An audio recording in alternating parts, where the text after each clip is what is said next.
As we open this week's session of Tales of the Omega Astria, we see a planetary shot of Zolk'rul Prime, a silver sphere in astral space, the ancestral home of Goliaths and gnomes. The time card reads, 1 week earlier. We see a shot of the wasteland, desert-like but with a chalk gray surface. A hooded figure treks up from over one of the many hill formations and travels into a nearby cave, followed by a self-propelled mechanical cart. Eventually, this individual stops near the entrance of the cave, where a section of stone protrudes from the ground. He grabs a pickaxe from his cart and it glows to life with some sort of magical energy as the figure starts working away at the rock around him. Some time goes by. We see orangey-red hands wield this pickaxe with force, slashing, striking over and over. The cart near him dispenses a little nozzle that appears to suction up the debris being created by the process. At a certain point, the man stops, as a commotion in the sky takes his attention. A projectile is speeding down from above, spiraling towards his location. As the man turns to look up over his shoulder, the hood he is wearing is blown back by the impact of an explosion and reveals a hobgoblin's face, grizzled and mean. His expression, however, changes to one of panic as the flaming metallic dart carries to a stop nearly 20 feet away from his mining operation. The hobgoblin quickly ducks behind his trusty cart, but it's not enough as it erupts into a multitude of pieces right before him, and a wave of dust passes over the origin of the object, crash landing nearby. Hurriedly, the hobgoblin checks to see if the cart can move, but finds it too damaged, so he instead clears the broken metal from his path and heads towards the cratered earth despite bleeding from multiple wounds. As he approaches, we do not see what he sees, but we hear him speak. Hey man, let me help you out. We fade out as the smoke consumes our vision. We then cut to a shot somewhere else on Zolk'rul Prime. A valley of chalky hills lies quiet as the sizable Dothan research facility sits still within it. The time card now reads present day. An ominous feeling sets in as the memories of a nightmarish battle and the passing of many allies fills our thoughts. One final camera cut leads us to a panning shot, moving up and then down along a hillside past two motor vehicles hidden behind a silver rock, where we see the luminescent purple dome that protects our party's current location. The grand city of Knox Hollow, a symbol of light in the darkness, or so it was thought. As our view finally makes it past the front gates and inside, we hear the faint noise of an insatiable magic wizard orgy. Cock and Devon, last episode, Mr. Tortle inexplicably started a 69ing fest with the wizards of the Mana Yard that involved stabbing each other with daggers, healing it with magic, and then other stuff as well. What sort of things would you guys be doing during this? Likely stabbing people. Okay, you've been handed a dagger. Most of the healing is done by the professional magic users, but there's also a lot of passion going on. So how many sort of spell slots do you think you would be using during this act? 2. Alright, you can use up 2 spell slots, whichever level you would like. Also, roll me a performance check. As he does that, Devon, you find yourself sitting somewhere, probably on a bench closer to the main building on the island. Before you, as I described, is about 24 naked wizards, men and women, and your friend Cock, who are pain-kinking to their heart's content. What would you like to do? So I'm going to use this opportunity to explore the building, because I figure that there's a lot of people here, and maybe I can get some easier access. Okay. So I'm going to do a perception check to see if I find a good way to go. Oh, inside the building, right? You want to go inside? Yes. Okay. Or could I do an insight check instead? Insight would be for people. Perception would be for like the around you. Investigation would be like looking for things. Okay, then perception is fine. Yeah, perception is fine. Stop falling off the fucking table. My first roll of the night, and that already happened. Great. Ooh, that's a 16. Alright, 16. I will continue that in a moment. Cock, here with your 17 performance roll. You're having a lot of fun. However, the damage that is being caused to you and then healed is mainly sort of physical damage, rinse and repeat. It's constantly happening. It feels quite good. You get like a stab in the side, a whack on the head, maybe a few little fire burns from some of the elemental casters. But pretty much all of it is healed up. As that happens, Devon, you head inside. With your 16, you look around. It looks just like sort of like a basic cabin, essentially. Nice wood paneling along the floor. There's like a large, what looks to be like a bear pelt, but the bear is very gray and has like these red like paint carvings on the back. There's a few wizards that are just stood in there, almost dressed in like like a t-shirt and underwear, and they're sort of casually like pouring coffee for each other. I'll approach the two men. Hello. Are you guys not participating in the whatever's happening outside? Oh, no, we just woke up. Is there something happening outside? Should we be concerned? There is a I mean, there's really no easy way to put this. There's just a massive sex orgy going on right outside those doors. So, if you do kind of get ready for the day and want to head out, don't be surprised if you see that. Another one? These wizards never take their job seriously. One of them's a human, the other one's an elf. The human says this. This might be a little bit of a forward request, but would either one of you be able to teach me some self-healing spells? I'm going to be entering the tournament in a couple days, and that will definitely come in handy if I'm going to be in one-on-one fights. The human sort of looks confused for a second. Self-healing? I don't think...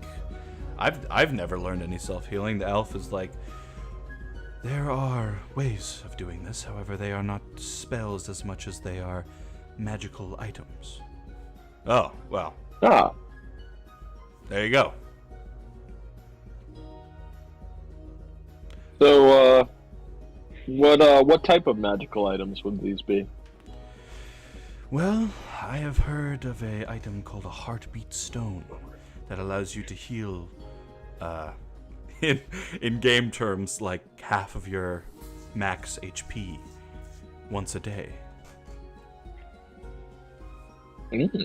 Well, that could be a phenomenal thing to use, especially when you're in a tournament and constantly needing to heal yourself. Yes, I believe we have one around here somewhere if you want to come with me. Excellent. Yes, I appreciate that you told me about this. And the human's like, whoa, I don't get to come along? I want to see one of these things. No, you have much training, my friend. Let me help this patron, and I will get back to you. What am I, the coffee brewer now? Yes, please, make it black. Yeah, whatever. He goes back to pouring coffee. And you follow the elf wizard who, once again, is like basically wearing pajamas and like a tank top. And he's got obviously long ears, sort of slicked back black hair, short, and you follow him up some stairs. He leads you to a back room on the upper level where they appear to store sort of like, there's like wands in here, there's magical orbs, there's all kinds of stuff, but they're like placed out on pedestals. And he walks up to one of them, and you can see three blue stones lying on like a red blanket on top of this pedestal. He's like, yes, we could offer you one of these, however, we would request something in return. Do you have anything useful to the wizards of the Manor Yard? I don't suppose you would have any use for this, and I pull out the important metal disc. I have never seen anything like this. It's some sort of communications device, perhaps? Yes, it's something of importance. What does it do? That's kind of the funny thing. I don't really know.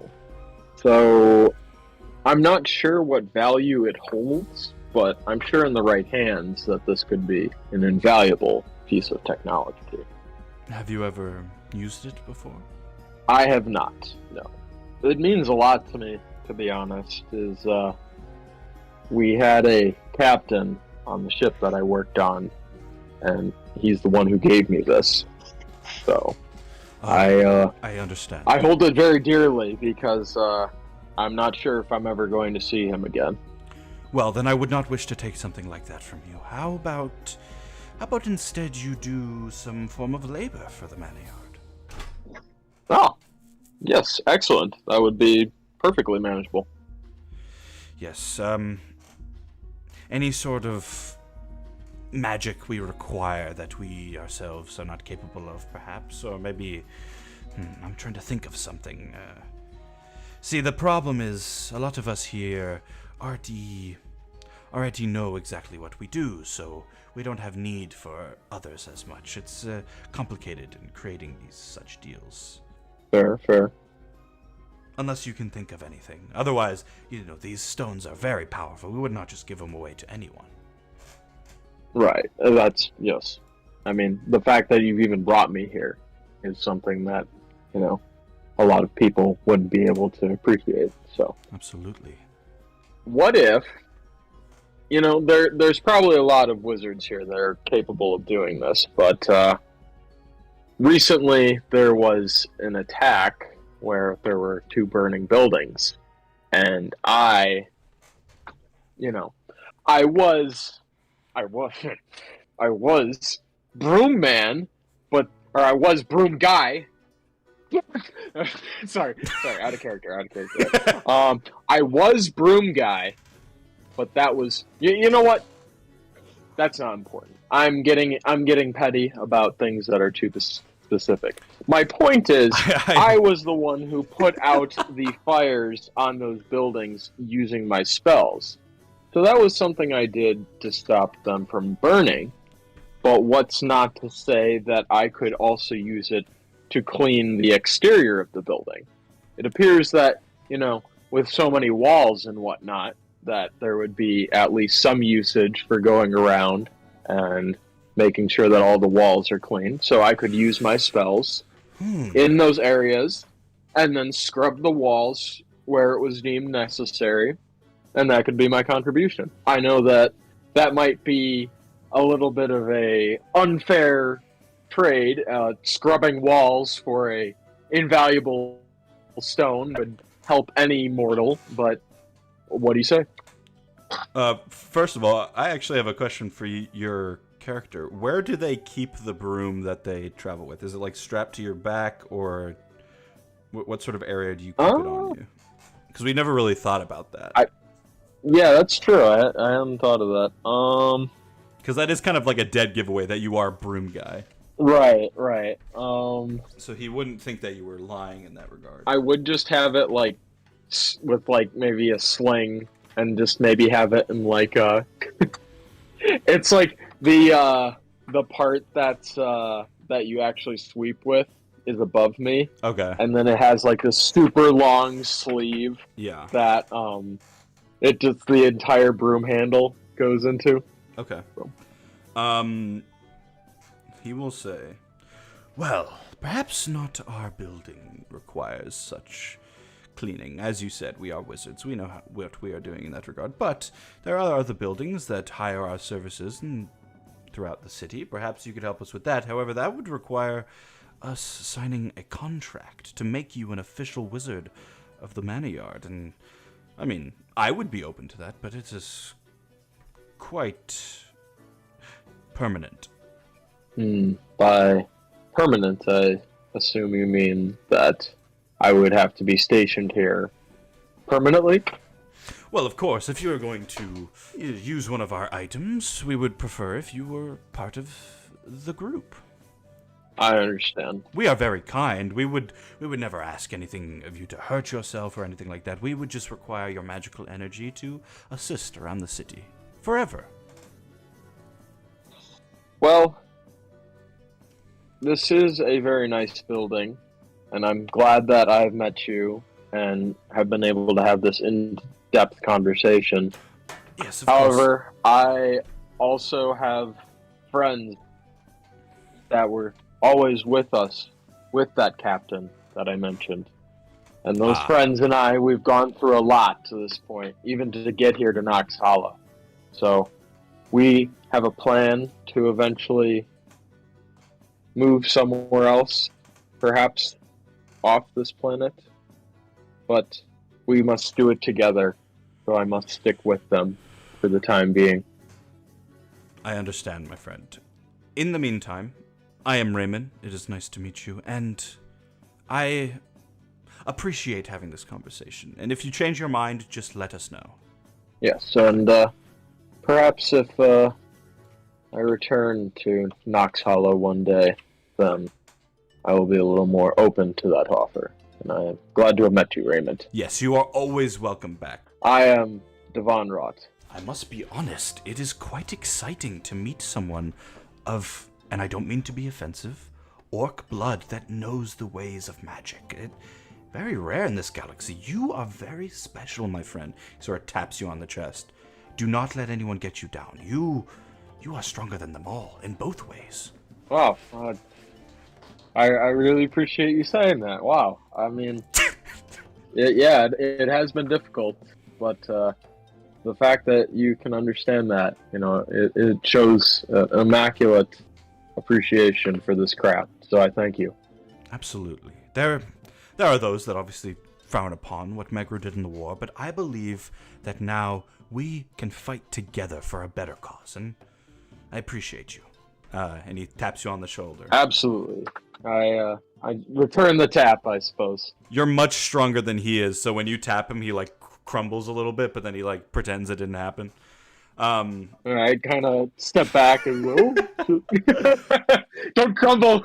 Yeah. So outside, as this is happening in the field on the island, there's just insane moans going on. There's two people in midair who are just going at it, stabbing away at each other, and then they'll mess around with the holes, and then it heals up. It's really gross. There's blood pouring all over the floor.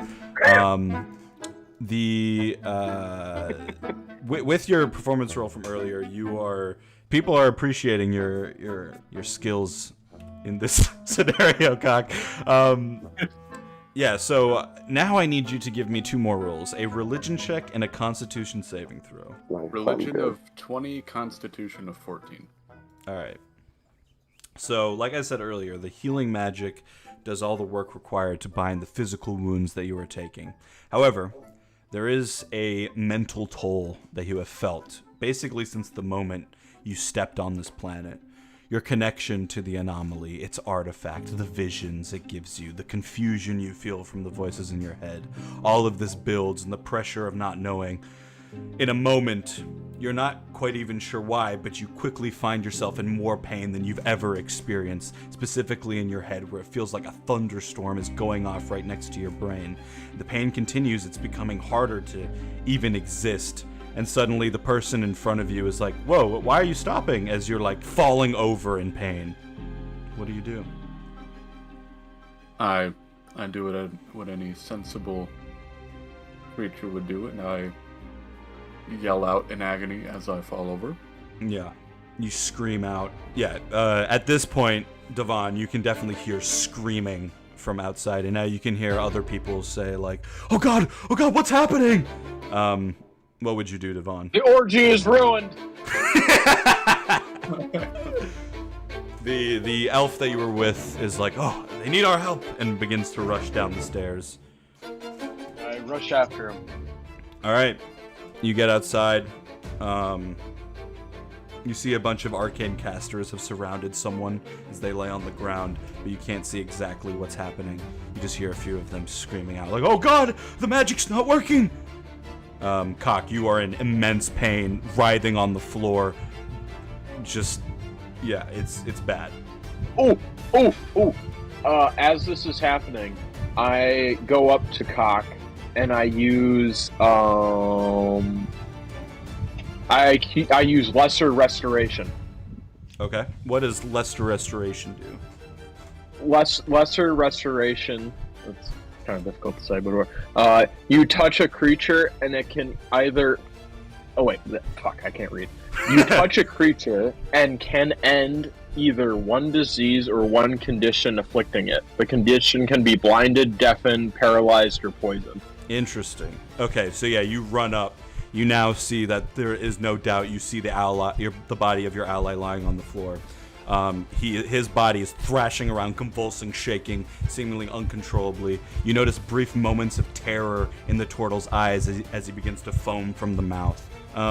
There's like a moment of like a glowing feeling around Cox. He's like his skin begins to glow a little bit, and like for Cox's perspective, there's like a moment where like the pain dials down like 10% and then shoots back up. Wherever Devon's magic comes from is not giving enough restoration essentially to whatever Cox is dealing with. You can give me a medicine check if you want, Devon. As you do that, Sure. One of the other wizards you recognize as Jekyll from last session. He's like, we've tried healing him. It's not working. Ooh. 24. 24. Okay, Devon. There's no question to you. You're convinced your friend is dying. This man is dying. Do we have any way to get him on life support? Do we have any UVs here that operate on turtle people? Fuck, I don't really. I don't know what's going on that well. The wizard that you were talking to earlier, Raymond, says, "Someone quickly get Terrence. We need to get this man help." And that's where we're going to pause with the two of you.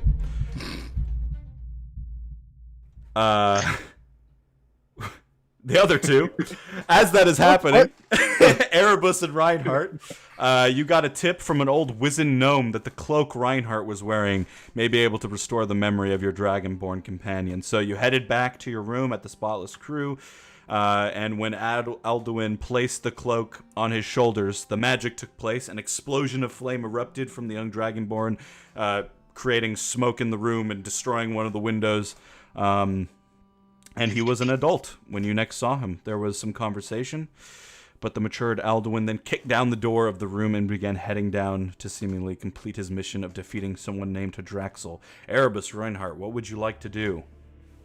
I turn and look at Reinhardt, and I'm just like, well, obviously that was the wrong choice. Let's go get... Let's go. Yeah, just talking. I like stalk out the door after him. All right, you begin walking out the door. Yeah, we can follow him. He's not wearing my cloak anymore, so I put it back on me, and I do like a Snape walk out the door with the cloak billowing behind me. All right, you also have the clothes that you made for him that remind you of the younger version of Alduin. As he's walking down the stairs, you can hear him say, "Hello, my good sir. I apologize for the damage to your room upstairs. I will inform the leadership of this fine city. They must fix it immediately." And then, both of you, with your passive perceptions, hear a voice you do not expect. "What the hell? Yes, very good. Have a wonderful day." Hold on. This door is locked. The two of you, Erebus and Reinhardt, as you make it to the bottom of the stairs, you do not see Ragdool at the counter. Instead, you see a hooded, cloaked figure sat behind the counter, and it is no mistake to you, Erebus. There is a sort of turkey Aarakocra in the cloak, and he just stares at you. "You're a hard cat to find, Erebus." Do I recognize this man? You can give me a history check. 6. So, you don't recognize him specifically, but his attire, sort of the leather armor that he wears under the cloak, is very familiar of probably some sort of assassination group that you would have been in contact with during your time in the lowlands of Vegarok. Alduin in the corner, not in the corner, but along the other wall, trying to open the door. "Excuse me, sir, the door to the hotel is locked. Could you explain this to me?" As he turns around, Alduin sees everyone. "Oh, why are those two other birds hiding behind the hallway over there? Let's roll initiative." Woo! Yeah, we get combat. Let's do that. We get a map. Boom. Hell yeah. That nat 20. I was like, which of my three D20 should I roll? Should I do it online? Let's go with this blue one. Nat 20. Yeah. Made the right choice. Damn right you did. Did you also get a nat 20, Jacob? Yeah, Oh, I got it before you, and I just got so surprised I basically went silent. All right, so Reinhardt or Erebus, whoever wants to go first, what would you like to do? Are we going to... Can we see the other two? Or are they like in... Oh, we can't see them from our position. Yeah, only how them can see him because they're just around that corner. That weird chip in the fucking wall. So, let's see. I just want to... Because this might be the perfect position for my assassinate. Yeah, we got. Wait, that. Would you... I guess I would have to negotiate with you. Because surprised is what qualifies my extra benefit. So, would we be able to get the surprise effect on a nat 20? Because there's no rules, so it would be like your choice. I'm gonna say no because you can sense that these people were expecting you. Uh-huh. Alright, can I do this move? 1, 2, 3, 4, 5, like that. Yeah, you head inside. That room is open. And then I would like to... excuse me. I would like to bonus... Could I bonus action hide here?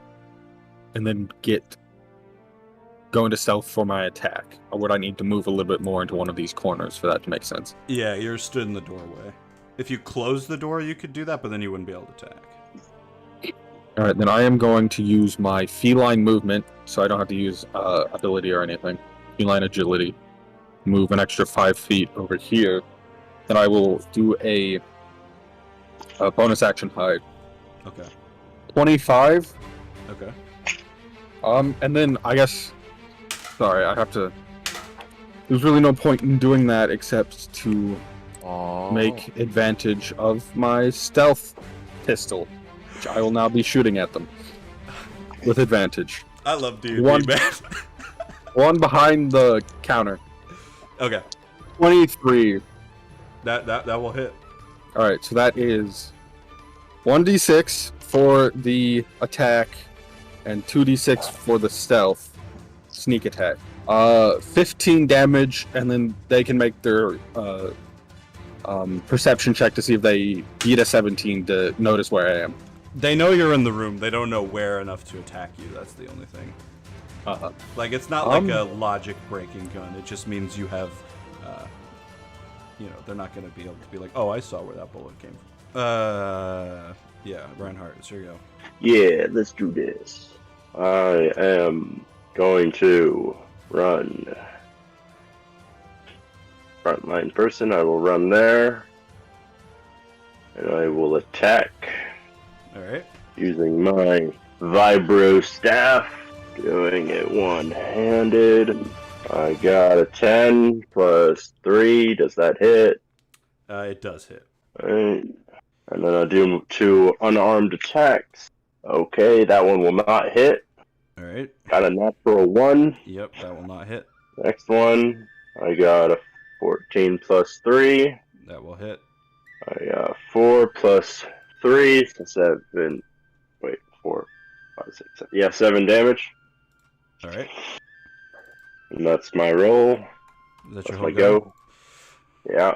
Alright. On their turn, the one behind the... I like how all they did was say hello, and when we instantly attacked them. Well, Erebus knew what was up. This one's gonna leap over the counter.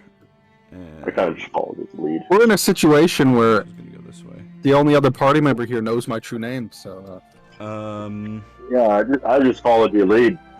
Exactly. Wow, he went really far. Attack of opportunity. No, I'm kidding. And he jumped over that thing. Okay, Erebus, I need you to make a Constitution saving throw. 5? Okay, so a blast of cold erupts from the turkey man's hands. Each creature in a 60-foot cone makes a Constitution saving throw. I need to collect more dice. Oh, I'm dead. Never good when you need more dice. Yeah. Never good. Alright, let's see. Hitting 35 damage. Yeah, 35 damage as this ice freezes your body in place. Yeah, I am on the floor unconscious. All right. The next Well, guy. if he did that to Erebus, I don't see me winning. I assume I would have taken half damage if I had succeeded. Yeah. Still probably would have died. Do you have any resistances as well to like freezing damage? No. No. All right, so the guy in front of you, Reinhardt, he waves his hands, his eyes go red for a second, and some sort of effect goes over his body. And then the guy behind him, will a 13 hit you? No. Okay, so you do not get hit. You can see this fire arrives in this bird's hands. He's actually going to move over slightly, so he would actually have aim at you. And he throws it in your direction, and you manage to ninja your way out of the attack. That is all their go. Something happens, and then Alduin says, "Oh! Should I attack these people?" Oh. Duh. All right. He will run up. "Come here, bitch!" He doesn't say that. He doesn't really have anything, so he's just gonna punch him. I got natural one. He swings, and it just slams his fist through the doorway as the turkey ducks. "What are you?" He's got that immovable rod, doesn't he? That's true. He could probably do a clean fucking choke move with that. He literally is just like a grown child still. He has not. He has his fire breath, doesn't he? I mean, I guess he's grown up, so. This is, he does have it. I just used his action, though. He's like, "Oh, fuck! Sorry!" I'm, like, my ghost is, like, coming out of my body. Can't you, breathe fire or something? Reinhardt, it's your go. Okay. I am going to attack again. The guy in front of you? Yeah, guy in front of me. Alright. Does an 18-21 hit? Yes, it does. Okay. 9 damage. 9 damage. Alright. Is that just one attack? Well, I'm gonna do my own arms now. Does a 16 hit? No. Okay, I missed both my own arms. Alright. So you swing with the staff, slam him in the chest, and then you send 2 punches his way, and he manages to maneuver. That is your full go. On their turn, I have to roll my saving throw. True. You get to roll your death saving throw. I got an 11. So That's a save. On the first turkey's go, it's like, I was not expecting this creature. Rolls a natural 1. So he also like goes to punch, and then he also punches into the door. So now both their arms are stuck in the doorway. Oh, your stupidity is spreading to me. And then the other one is going to cast a spell. All right, so the turkey in front of you, Reinhardt, in a moment of sort of random word saying, a large sort of explosion of mist comes about him, and suddenly he is no longer in front of you and is instead next to Alduin. The other one is going to pull out a gun, a long rifle, and shoot it at you, which will be a 15 to hit, which I don't think hits. So yeah, he fires this blaster fire similar to the rifle. It's different design, definitely more bulky, but similar firepower to the one that Captain Red Herring had. that I still have on me. That Erebus still has. And that will be their go. Again, something happens you don't see. Alduin pulls his hand out from the door, looks around. He's gonna try his breathy boy. Let's see if he hits. Oh, it's not a hit. They just have to roll dex save. Oh, nice. Okay. Let's see. Hell yeah. Alright, so a level of explosiveness fires out from Alduin's mouth, and suddenly the cloaks of these two birds are lit on fire, and they're like, oh, what are you? As a panic goes about both of them. Reinhardt, it's your go again. You see these two flaming turkeys behind you, but one is still up against the door in front of you. Well, I'm going to run up to this guy. As you run up to him, he says, don't interfere in things you don't understand, human. You're attacking my friend, you bastard! You don't know who he is! I don't care, he's my friend! Then you must die! You just hear, like... He's a good person now! As I'm dying on the floor, hearing your words of encouragement. He has sins to repay! We all have sins! Then your time will come soon, huh? Sorry, my Aaron Croker language is failing me. Oh wait, yeah, let me go. Attack. Yeah, 1 second. Fist of the Fire Snake does a 23 hit. Yes. I rolled a natural 20 on that, so. Alright, you get the critical hit advantage. I do 12 damage, and a hit, so I get to roll again? Is that what it's saying? If you hit with the fire snake, you can spend an extra key point, and then you also deal an extra d10. Yeah, so Okay. it's an automatic hit, but you gotta spend the key point. Okay, But you then I'll don't do that. have to spend the key point. I'm going to spend the key point, Alright, you do 10 because more it lights damage. him on fire. Yes, so now all 3 of the turkeys are lit. It's lit, fam! Absolutely lit, It'll be a fam! tasty dinner tonight. Yeah. It's cannibalism. Is that your full go? Yeah. Hey, Mr. Kitty Cat, death save. 14. That is a success.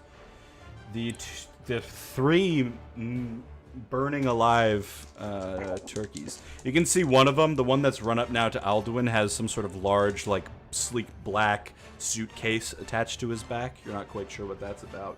Well, if we kill them, we can find out. If kill him, you one hit you. Alright, so you can see these 2 huge blows. Both of them pull out daggers and begin to stab into the Dragonborn you know as Alduin, finding creases in the armor that doesn't seem to be fully plate. There's definitely areas where there's skin revealed. And he takes some big blows. Alright, the other one is going to cast a spell on themselves. And suddenly they disappear into mist. He's doing a big deal in killing me, and then he runs away. Yep. That's gonna be I'm their gonna kill go. that motherfucker. Reinhardt, give me a perception check. Perception. 17. 17. You hear a sort of muffled banging noise coming from the doors in front of you, but you're not quite sure what that is.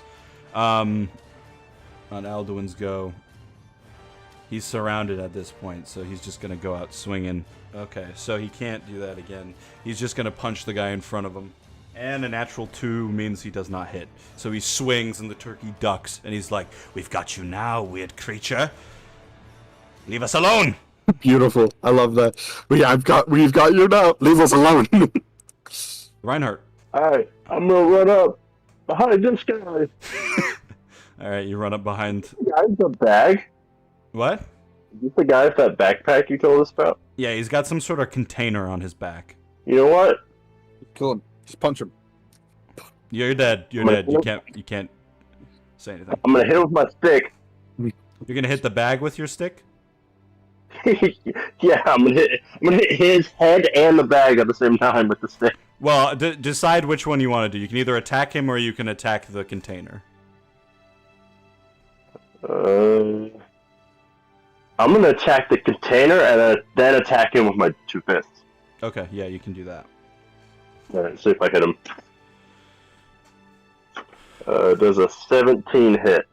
Cock is fucking you from the grave. 17 will hit. Okay, so I hit the box. Yay. And I damage 5, 6, 7, 8. 8 damage to the box. All right, you The bag. slam your vibro staff into the sort of suitcase-looking thing on his back. You hear a loud clanking noise as your staff slams into it, and he just turns towards you in anger. Alright, now Other do two my attacks. attack. Yeah. Does a 11 hit? No. Okay. Does a 21 hit? Yes, just a little bit. Just a little bit. Just a little bit. 7 damage. So I just headbutt him in the face. All right, yeah, nice. His angry face. That's Alright, my this unarmed is- attack to do. All right. That's your go, which means another death saving Cock, throw stop cocking me. from the boy. A literal 10. All right, so you are stabilized. You are not dying, but you are not up. I will now sit back and not pay attention to him revived. Yep. The Aarakocra on Here's there. the guy, like, bring him in the box. All right, so the Aarakocra in the room with Erebus points his hand out towards the doorway where Alduin is stood, and again a tendril of ice begins to, like a tornado of ice, begins to shoot out in a 20-foot line. All right, so this blast fires into Alduin's direction, and he does not go down, but he fires backwards to here, about 10 feet back, slams into one of the tables. You can see his wounds. His wounds are grave as this ice shards have stabbed into him now, and he looks in a bad way. He will then move and allow the other. Both of our healers to go in a different group. I'm telling you, man, you guys should not split the party. It's the word. I mean, to be fair, you're in a city, so it's way safer. But yeah, Apparently not. the Aarakocra with the case on his back pulls out from the case a large, like, tube-looking gun and begins to aim it at Erebus and pulls the trigger. And something within the room happens you cannot see, Reinhardt. The other bird will just move up and cast a spell on himself. Aha. Of course. The one with the most health comes to attack me. Alduin slowly rises to his feet. You can see his legs are shaking. Why can't I use my powers? What is this? But he doesn't know what to do. He's looking towards Reinhardt as the one person he saw that's still alive from when he woke up in the room, but he's not sure what to do. He looks panicked and does nothing. Reinhardt, it's your go. I get to attack this guy in front of me. All right, 17. Does that hit? that'll hit. 5 damage. 5 damagios. Does a 20 hit? 20 does hit. They haven't done any 7 damage to damage. you yet, actually. How much? 7. Another 17. That'll hit. Another 7 damage. You do some big blows with your ninja attacks at this bird, man. Is that your full go? Yeah. On the Aarakocra's turn, a light begins to flash out. A blue light shines out from the room, and you can just barely see some sort of white tendril is coming out of this gun that he's pulled out and is wrapping around the body of Erebus, slowly wrapping around his body as something takes place within the room. The Aarakocra you just attacked will attack you with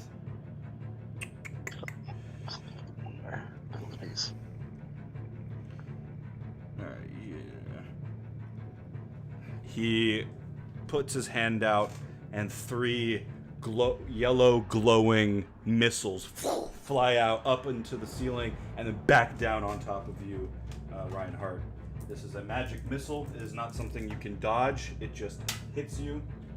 So that will be 8 damage as these missiles slam into your body and create tiny little explosions as they tap you on your chest, tearing up the clothing that you wear. Things are looking dire. You begin to hear something slam up against the door that you were just at, that you heard something coming from. Something slam up again, and that's what you hear. Alduin says, "What should I do? What do you want me to do?" The Aarakocra says, "Nothing! Run! Run, you worm!" I'm too busy in like a fisticuff, like a little situation with this guy in front of me, like holding my staff in front of me with him like, banging on it. Then he does nothing. Reinhardt, it's your go once again. Attacking again! I will kill you, you bastard. 21. That'll hit. The rage is slowly taking over Reinhardt. How much? 6. Does a 15 hit? A 15. Yes, it does hit. Okay. 6 damage. Another 6 damage. You're slowly whittling away his health. One more attack, right? Yeah. Does an 18 hit? It absolutely does. Okay. 7 damage. Alright, he looks worse for wear as you're tearing away this cloaked bird, like the sort of tattered of his arm sleeves as he's trying to block these attacks. Your punching is so quick that it's almost like you're punching with a blade, as Alduin watches on. And that is your go. On this turn, the light that is shining inside the room ends. And there's a noise, sort of a humming noise that comes from the gun that he was firing. Something has happened. The bird in front of you is going to cast a spell on himself. Finally, on this next turn, the door that is behind you, Reinhardt, there's another bang, and then another bang, and one of the doors sort of cracks open a little bit, and now you can see not a familiar, but a dwarven face looking out like, "What the hell's going on out here? Who did this?" One second, let me grab his something. character. You can see an older looking dwarf that you have not seen before. But he manages to crawl himself out of the doorway. "The hell's going on? Who are these people?" Alduin says, the turkeys are attacking good people. Please, help us." "What the hell are you doing?" I don't know. I'm gonna die." "Do something." Okay." He runs up. He's gonna try to punch the guy that is attacking Reinhardt. And he will hit. So, that will be a certain amount of damage. And a big old schwack to the back of the head. Poof! Ah! As this bird takes it from the behind. Reinhardt, it's your go again. Yeah, I'm finally gonna kill this bastard. Let's see. If I hit him. We will see. I don't hit him with my first attack. Let's just say that. What'd you get? A natural 1. Yeah, that doesn't hit. Second one with my... It seems I'm not going to kill this guy. I got a 3. Yeah, that doesn't hit. Alright. Final attack. 18. That will hit. And Okay. that is a clutch 18. How much damage do you do? Another 7.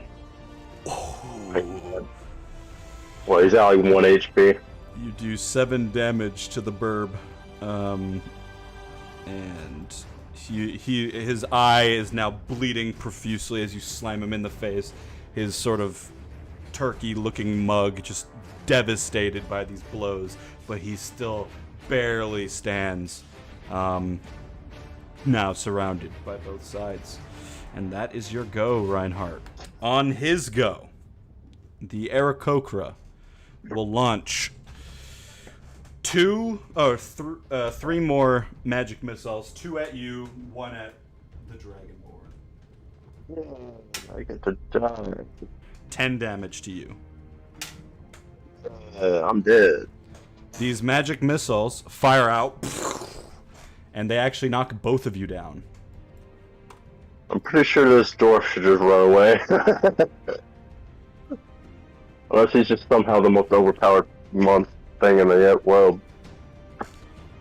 So you're down. So is Alduin.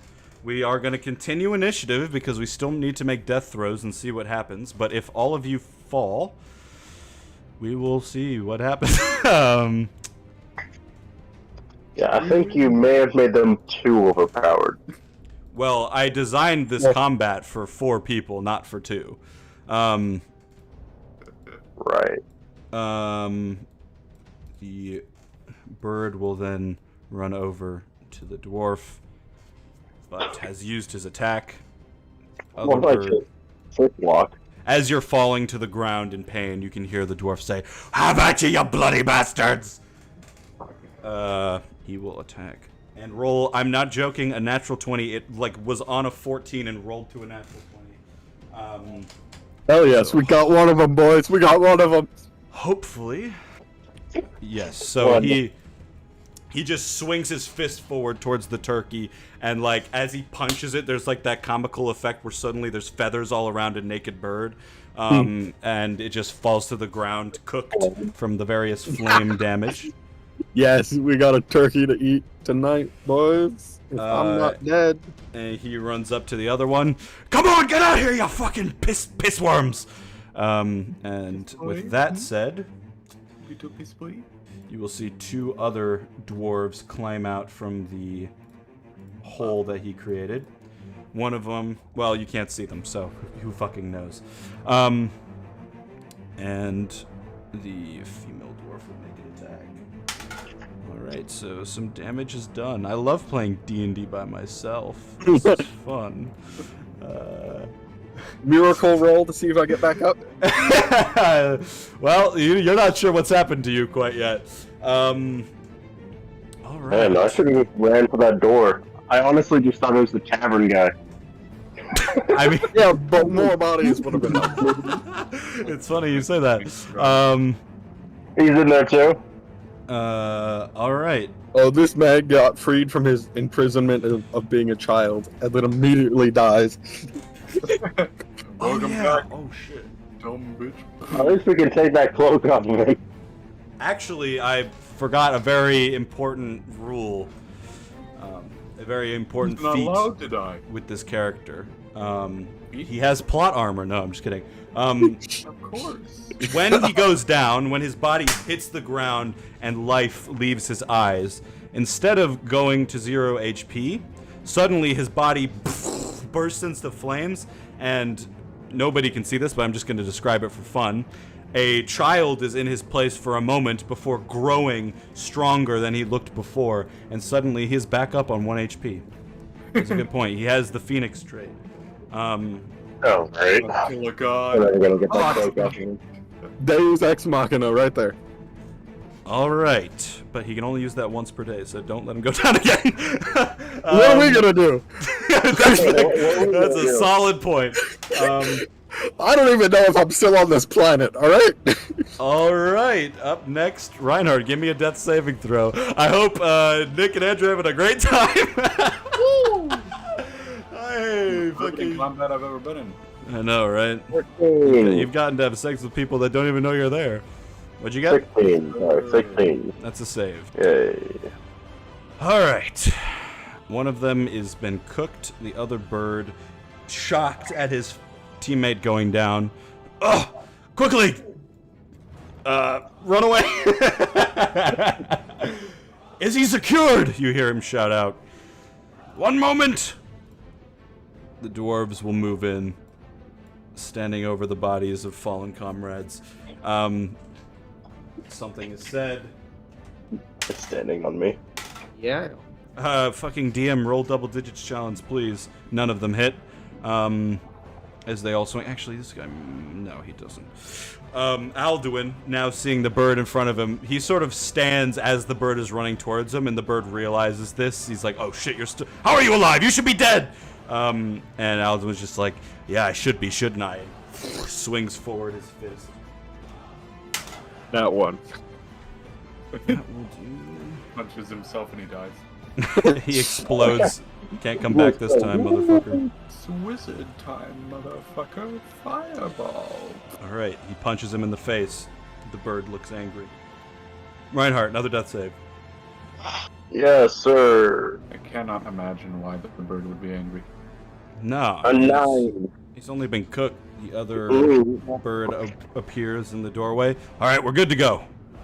Oh shit, there's people out here. Oh shit, I can't get through the door because there's a fucking dragon in front of me. Yeah, what can he actually do? Okay, so once again, his body disappears into mist and he appears somewhere else. This guy's kind of fucked. Did he walk out carrying Erebus or something? You do not see. He just has the sort of gun that he had attached to the backpack is now clipped back in, and he is just appeared. But you're dead, so I don't know why I'm describing this for you. The other one. Got information. The other one, in a moment, disappears. The dwarves are like, huh? Where did they go? The Alduin is going to use his movement to run over to this guy and try to grab him. Ooh. Yee. All right, so as the guy sort of reaches to like grab onto the door handle, Alduin just runs up, football tackles him to the ground. Where'd he go, motherfucker? Reinhardt, another death saving throw. 14. All right, fucking Christ. The other one reappears by the doorway. Clearly some sort of magic was used, and he says, give me the case! Give me the case! No, help me! No, we don't have time for this! And they argue. The dwarves will now move in and say, good job, lizard, whatever you are! What happened to the younger one? One of them says. And they begin wailing on the guy at the doorway. Natural 1. 14. 10. Okay. I love describing what's happening rather than have people play it. It's so much fun. Yes, So bitch. some damage happens. It's very beautiful. There's amazing, beautiful colors. It's beautiful. I'm losing my mind. Alduin is just going to continue to hold on. Reinhardt, another death save. Yay. 18. All right, you are stabilized, but you are not up. Yeah. One of them's going to try to just pull the bag. Oh, that's cocked. All right. So the one who's being attacked currently just rips the bag off of the other one, like, no, don't you do this! And then he holds onto the door handle, and the door just suddenly opens. Like, the door just disappears. But that's all he can do. It's really a race against the motherfucking clock right now. All right, the dwarves are going to keep wailing away on him. That's 3. That's a 19. And a 17. All right, so more damigios. Oh, shit, it's getting fucking dicey here, boys. All right, so more punches, people stabbing butter knives into this guy, trying to get him to not get away, but he remains standing. Ah! He limps a bit now from a wound on his leg, the backpack over his shoulder, not quite strapped on. Alduin just keeps holding on to this guy. Reinhardt is stable. Erebus is stable, and suddenly missed one last time. Comes all over the dwarves. I am so good at describing everything. And the bird, for the time being, disappears. And that's where we're going to close that combat for now. And we're going to go back over to the other guys because that was probably like an hour of them not playing D&D, and I feel so bad. So, the other two, you find yourselves in the sort of courtyard of the Mana Yard. Cock, you are shaking uncontrollably from pain. You can't. It's weird because usually when this happens, a vision kicks in or you hear a voice. Nothing's happening now. You feel completely disconnected from the anomaly and almost like you're being punished for something. As that happens, Devon, you see this. You're trying to heal him. The wizards have called for some guy named Terrence, but he has not showed up yet. What would you like to do? Huh? I guess I kind of just stand there for a moment, to be honest, and kind of see if there's anyone else who's able to help him, because I'm kind of worried about him. But I also really tried the only thing that I could do to help him, and it didn't work. So, I guess I feel kind of useless with my character. Yeah, I should say as well, Kaki, you do feel like you're able to speak. It's just painful to act, like move, and you would need someone to carry you or something. But yeah, like I said, you feel this disconnect from this deity or whatever that you've known since you were a young boy. Great heavens, this is the worst pain I have ever felt in my life.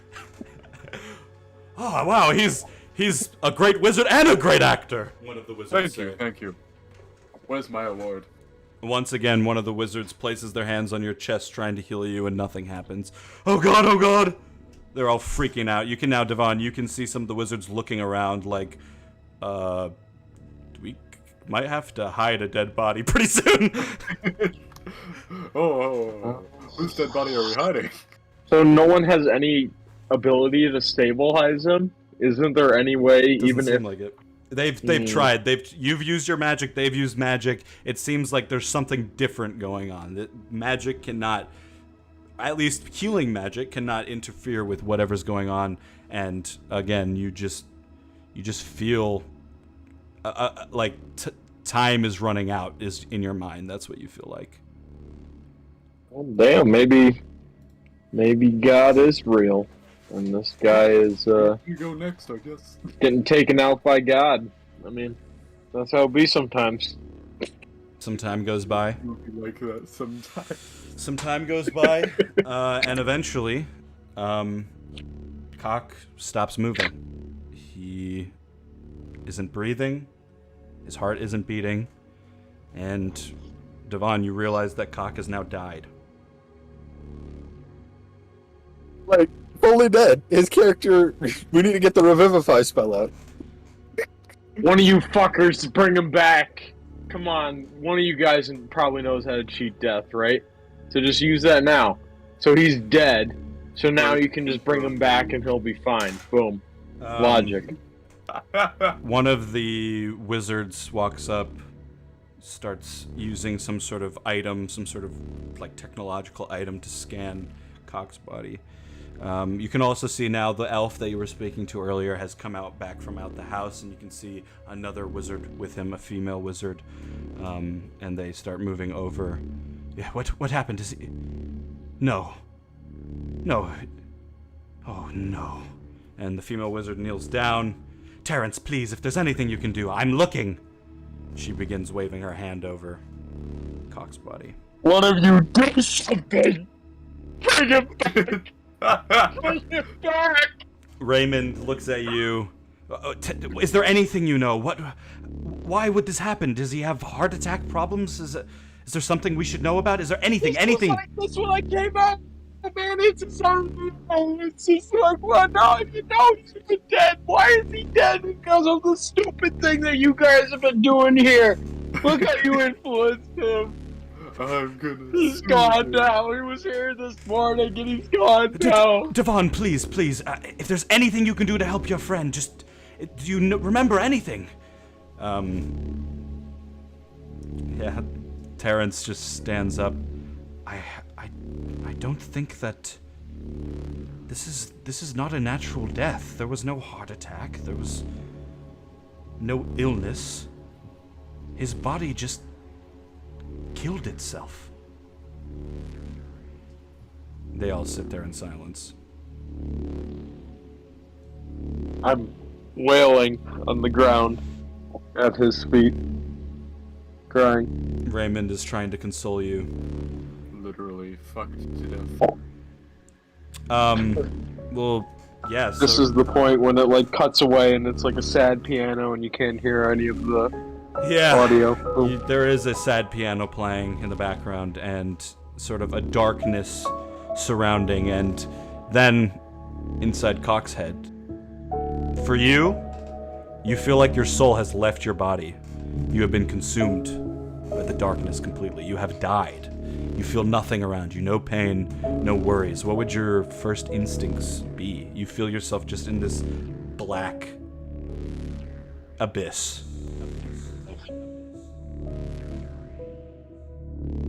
Would feel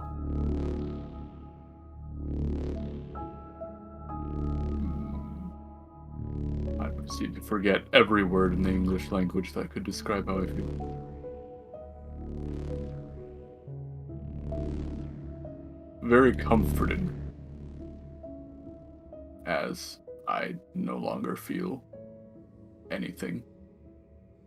Almost at peace, if you will.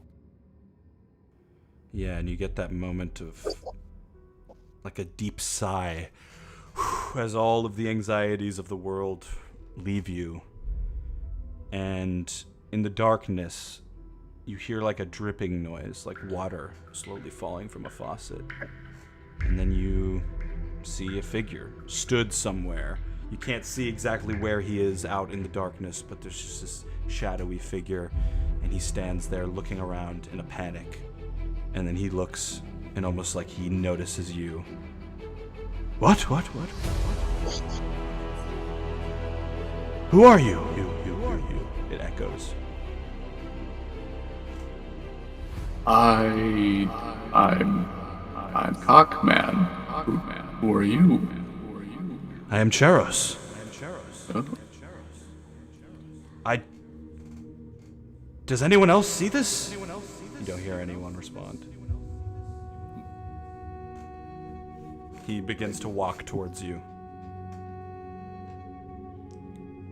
I think you're not also in the abyss? No? Suddenly, in front of you, you see a figure that looks similar to Alduin, actually, but taller, older, wearing armor. There's wounds all over his body, but he seemingly is moving fine. Something about you is familiar, friend. Do we know each other? If you don't know me, I don't believe I know you, but we are clearly connected somehow. Are you of the Omega Astria? I am of the not alive, I feel, at this point. So I am one with the universe, he is. You're dead. Yeah. That is weird. I sense you close by. He reaches out, doesn't touch you, but he just feels in your direction, almost like trying to get you to grab him. I'll tickle his fingers. Yeah, and as you touch his hand, the darkness around you molds. And you're no longer in the darkness, you're on a spaceship. Around you are half a dozen odd characters, various races of the Omega Astria, and you see the blue-haired elf with no eyes. You see a two-headed orc, a demonic-looking creature, very tiny human with wings, a Githyanki with an amulet of an extended star, and a strange-looking, pale-skinned woman in a cloak. And they all have tears streaming down their face as they're, like, waving goodbye to you or something. And then suddenly, the Dragonborn pulls back. What was that? I saw creatures with black armor and blades for hands. Oh yeah, they've been getting a bit frisky with us for the last bit here. When we touched, I saw what you saw. What did you see? I saw what you saw. Did you see what I saw? Also seeing the thing that I saw just now? Of course I saw that. Yes, I of course. Yeah. Mm-hmm. This is unbelievable. We should touch again. That sounds weird, but yes. Finally, your hands touch. This time, you're back on board the ship, but fear sets in as you board a smaller ship. You're on some sort of departing bay. But you know your mission. You have trained 100 years for this. Another chance to do what you failed to do so long ago. You hear this familiar female elf speak out to you. The cycle repeats. Her voice echoes in your head, and every time she says it, it hurts more than the last. The Dragonborn in front of you, you can almost sort of see him phased in with the vision as he grabs onto your hand, and you also see him similarly looking around, seeing things that you're not seeing. You feel yourself shooting through astral space, flames surrounding your ship before the surface of the planet finds you in an explosion in an instant. The impact sends you flying from your ship and slamming onto the chalky floor. Your wounds are great, but you hear someone somewhere in the smoke call out to you. Hey man, let me help you out. And you see an older looking hobgoblin who's holding, or was holding, a pickaxe, and he now throws it to the ground. You manage just a few words. My ship, I need... Before the pain takes over your body, and you feel yourself die again. The pain exactly similar to the one you just felt. Fuck! Sadness creeps over you. You failed. He wins. But that self-pity is interrupted by another voice. The Gith priest from the temple. His sermon. And this time, we must walk our own path. And thus, may he have been speaking the truth? For a moment later, your eyes open once more. You hear yourself speak the words, "What?" This time you're in a hotel room, one similar to the room you stayed in last night. And you speak again. Where are we? We. The echo continues. Confusion ravages your thoughts, but the vision cracks into tiny little pieces and falls deep within your very being. A feeling of yearning, a want to know more, is hiding from you somewhere. You endure a deafening hum in your ears as the pain continues, but suddenly your eyes jolt open, and in a sudden moment, you are somewhat conscious of what is happening around you, and all the wizards look around. He's alive! Hooray! We did it! And they all start celebrating as they stand around what was your dead-ass corpse. Cock, you have 1 HP, but for the time being, you are alive. What would you like to do?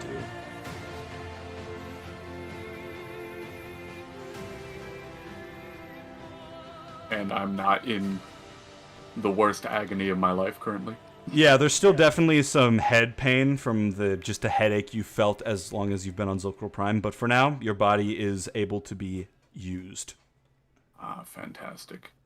One of the wizards, the female wizard Terrence, kneels down. Are you all right, friend? What happened? I died multiple times. That shit was horrible. What? Oh my goodness. Anyone, please. And one of the healing wizard rushes over to you and gives you 6 HP of health as they lay their hand. Very sweaty from the sex beforehand. It just lies on top of your face and you taste it a little bit.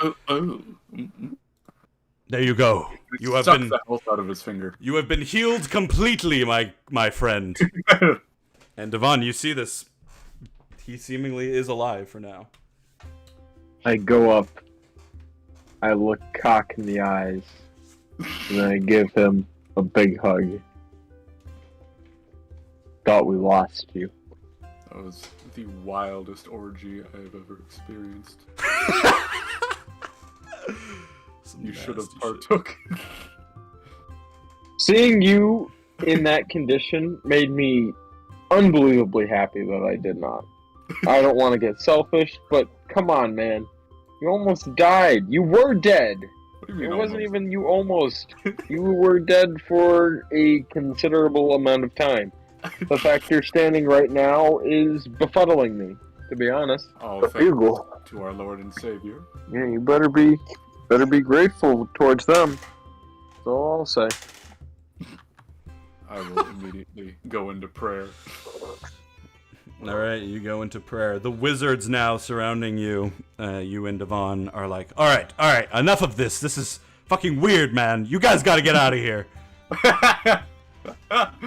The other wizards who were Fair all enough. naked from the orgy have begun putting their robes back on, and they're all quite traumatized Uninvited from. to the orgy. They're all quite traumatized from whatever the fuck just happened. A man almost dying mid-sex. It was very traumatic. Could y'all heal my friend before we leave? They all walk back inside the house. What the fuck? Damn. You guys. The door kinda rude. slams shut. You get an F- on your orgy review. I'm going on Space Orgy, the app. I go up once again to my boy Cock and give him Cure Wounds, 2nd level, bada bing, bada boom. It's ya boy, Skinny Penis. 4 and 2 back. Oh, yeah. 13 health back. Woo! Let's go. Apple up. How much more health do you need? I mean, I can give myself the rest of the health that I need. Oh, that's true. Alright. Well, I guess we've been dismissed from here. I finish my prayer and I will get up to get the fuck out. All right. As we're walking out, I give him a, I wait till we're outside of the gates, and then I say, yeah, I guess some of them were cool, but there was this one elf who, I did get his name, it was Raymond, and he was pretty cool. He did show me, just for you to know, for whatever reason, there was this stone that they had in their house called the Heartbeat Stone, and its effect was it heals half your HP once every day. So, I don't know if that information interests you at all, but I thought it would be worth passing along. That is great, considering I learned nothing and then also died. So, You didn't learn nothing. You learned about the wereballs, at least. who the fuck said that? You see the crazy old gnome sitting in the corner next to one of the walls. I was never here! And he runs off. What would you guys like to do? You have no idea what's going on with the other guys. Do you want to just go back to where, it was Joaquin and Tyro. Do you want to go talk with them maybe for a bit? Yeah, that sounds good. All right. And we can meet up with. I the did other tell players. Joaquin that I would train him. Maybe the Dragonborn is ready to get trained too. Yeah. All right. So you guys begin heading back from the Mana Yard towards the craft ward. Why do I call him that? Fuck's sake. Sorry. God damn it. As you guys approach the sort of opening that is the craft ward with the various hotels and, inns and blacksmiths and stuff, you can see there's a area where there's police tape that's been put up, and you can see the inn that you guys were staying at last night. The door has been broken open. A couple of dwarves are stood out at the front, and you can see Reinhardt on a stretcher being healed. Reinhardt, you can have 5 HP back as you are now conscious, being healed by some sort of medic. I will go over and assist this medic. All right, I will too. You run up over towards Reinhardt, who's lying in a bed. Reinhardt, you see them come up to you. Hey, I didn't see you at the orgy. Hey guys, how's it going? You look probably about pretty as good as in you. better condition. Been a pretty weird day so far. Yeah, I didn't think I'd see you out on a stretcher like this again. What happened? Let's see. Let's see whose day is weirder. You can go first. Also, is Erebus alive? So far, mine does, because I still don't know what's happened to me. Where am I?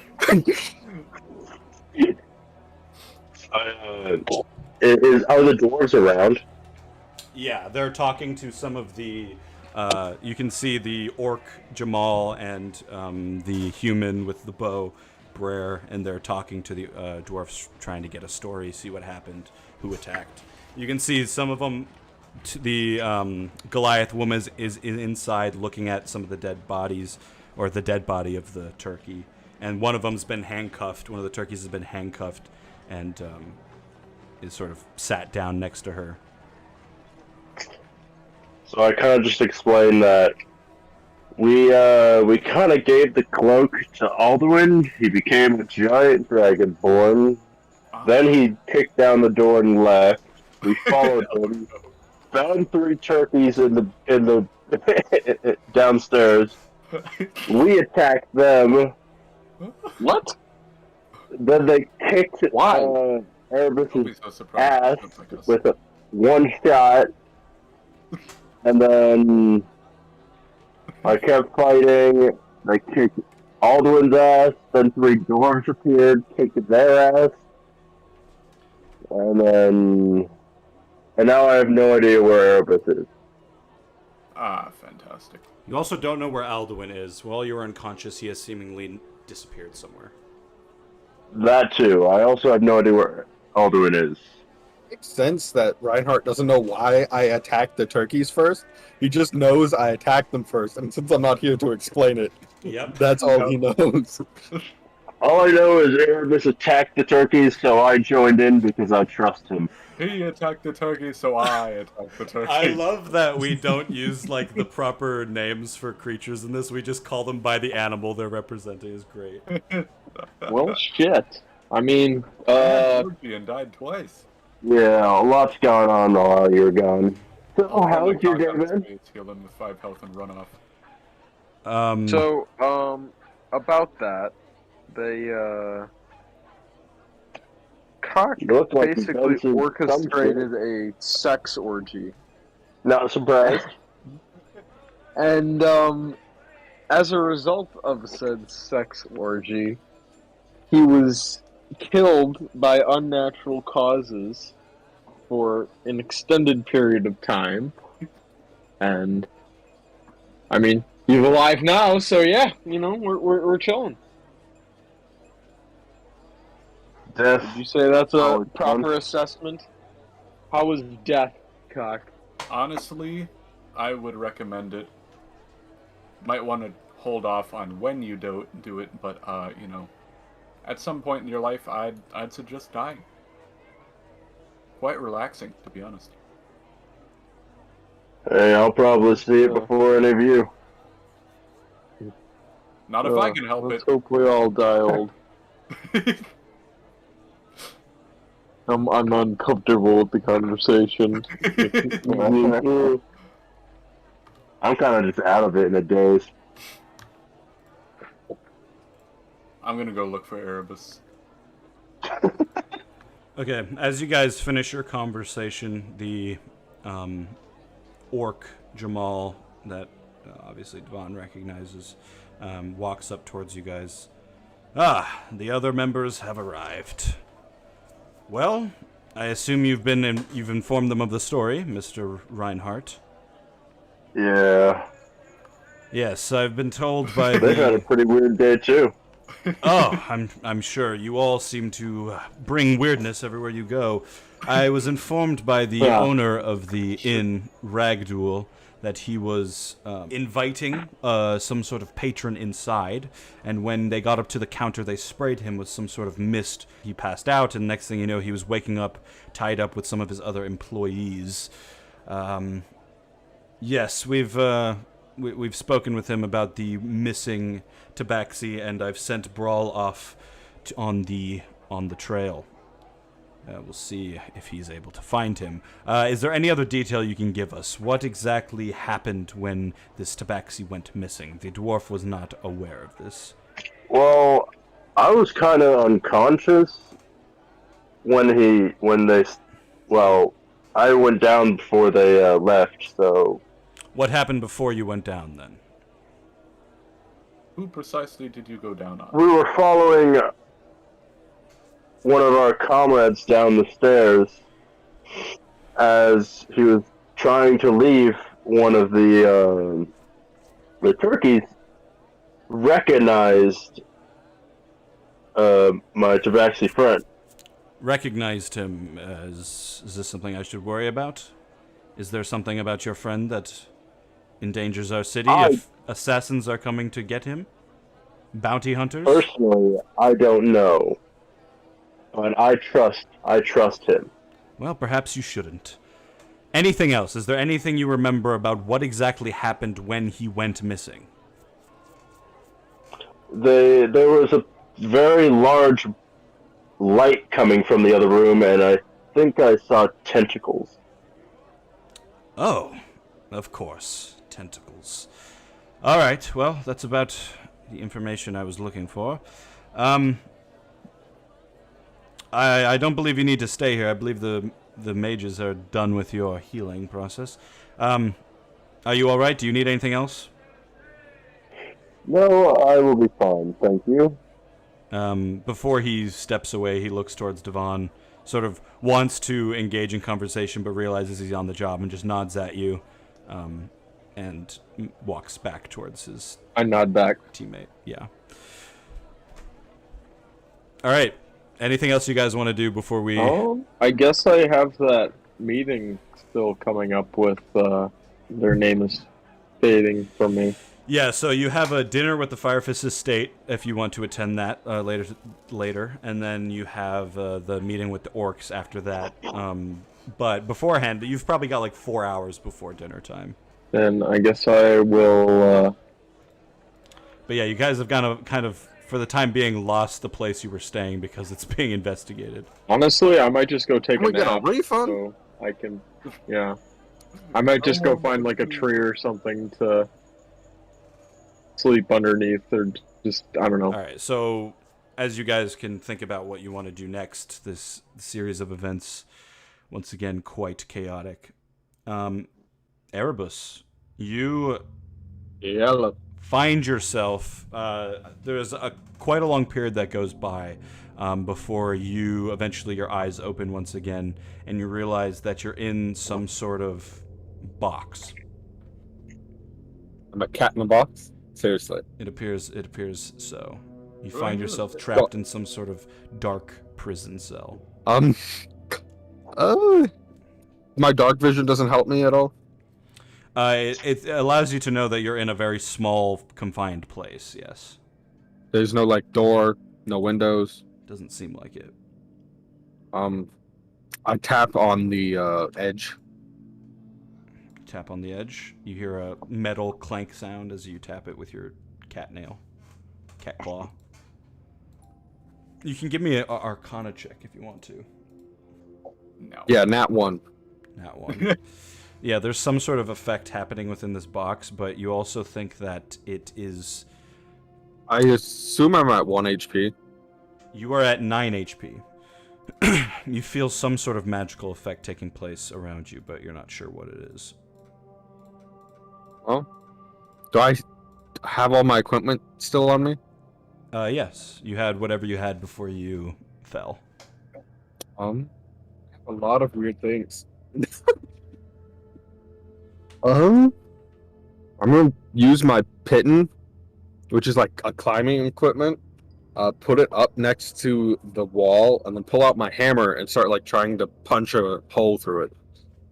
Okay, give me a athletics check. 3. All right, so you put the baton, you start slamming a hammer into it. Doesn't really do much. You just hear more metal clanking. I shoot it with my laser, see if that melts the metal, All right, keeps you it up pull at out all. your gun, shoot it. There is a echoing sound of blaster fire, but it doesn't sound like it hits anything. It just echoes out as it fires off somewhere. So it doesn't hit the wall, it just keeps going indefinitely. The visual of it doesn't keep going, but the sound of it sounds like it just fires off into the distance.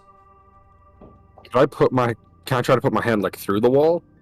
You reach out. You can definitely feel something in front of you. Now that you feel it, it doesn't feel like metal. It just feels like a force. Can I try to force myself through the force? Sure. Acrobatics?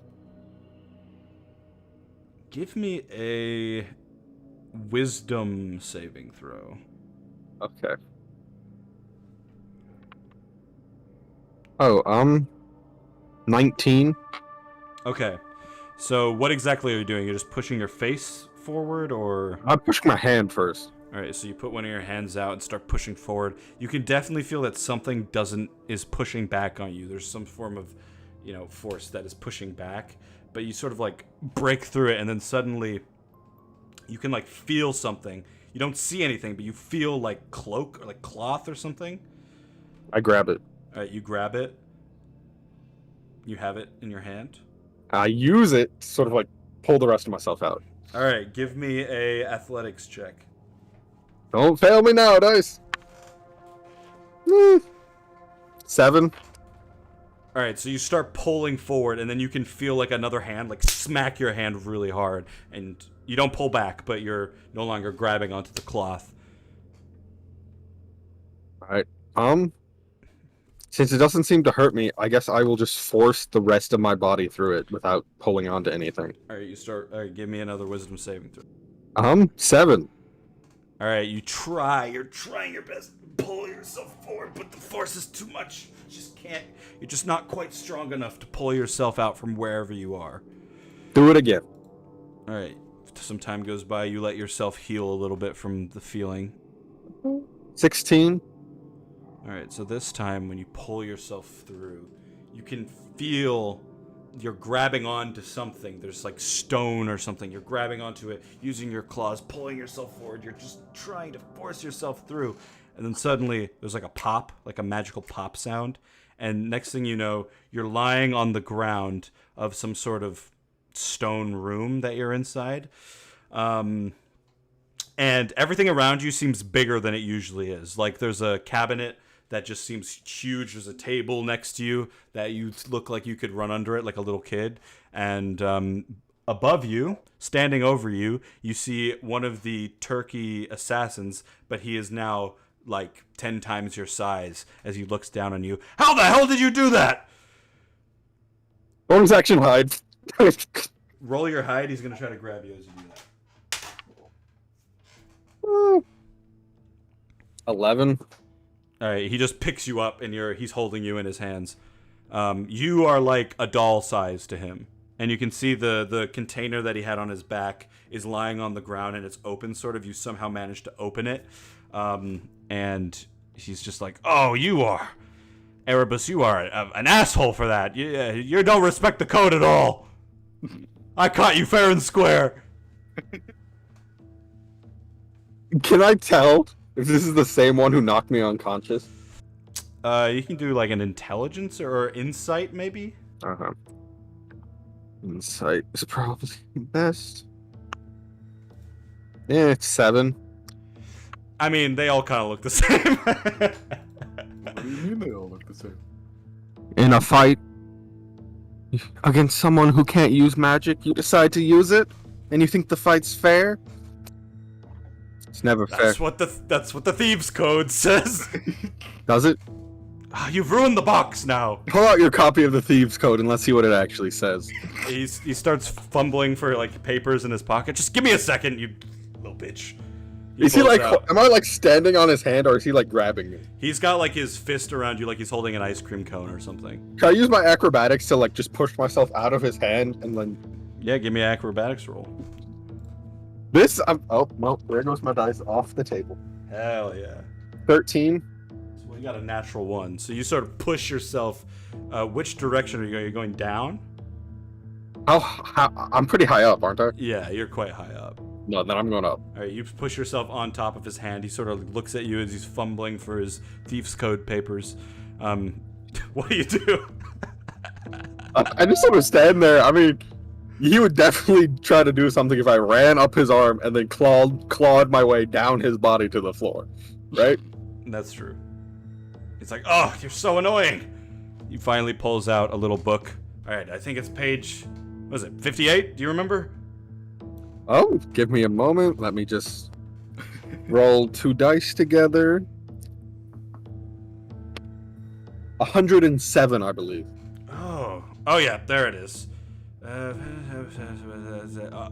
Okay. But the asterisk about magic was added way after I signed up. This is You know what? I need to get my papers updated, but you're technically right about that. Should I let you go, though? Give me, like, a persuasion or deception or something. Yes. He's, like, trying to figure out if legally he's allowed to capture you now. 24. Oh, my God. I hate you. I hate you so much. 2 of my friends died for this, and you. It's. Let me go. Let me go right now. Do I need to get a lawyer? Shit. He places you on a table. Okay, fine, but you cannot tell the Shadow Council about this. My ratings will be ruined. And he's like, the effect will wear off in a couple hours.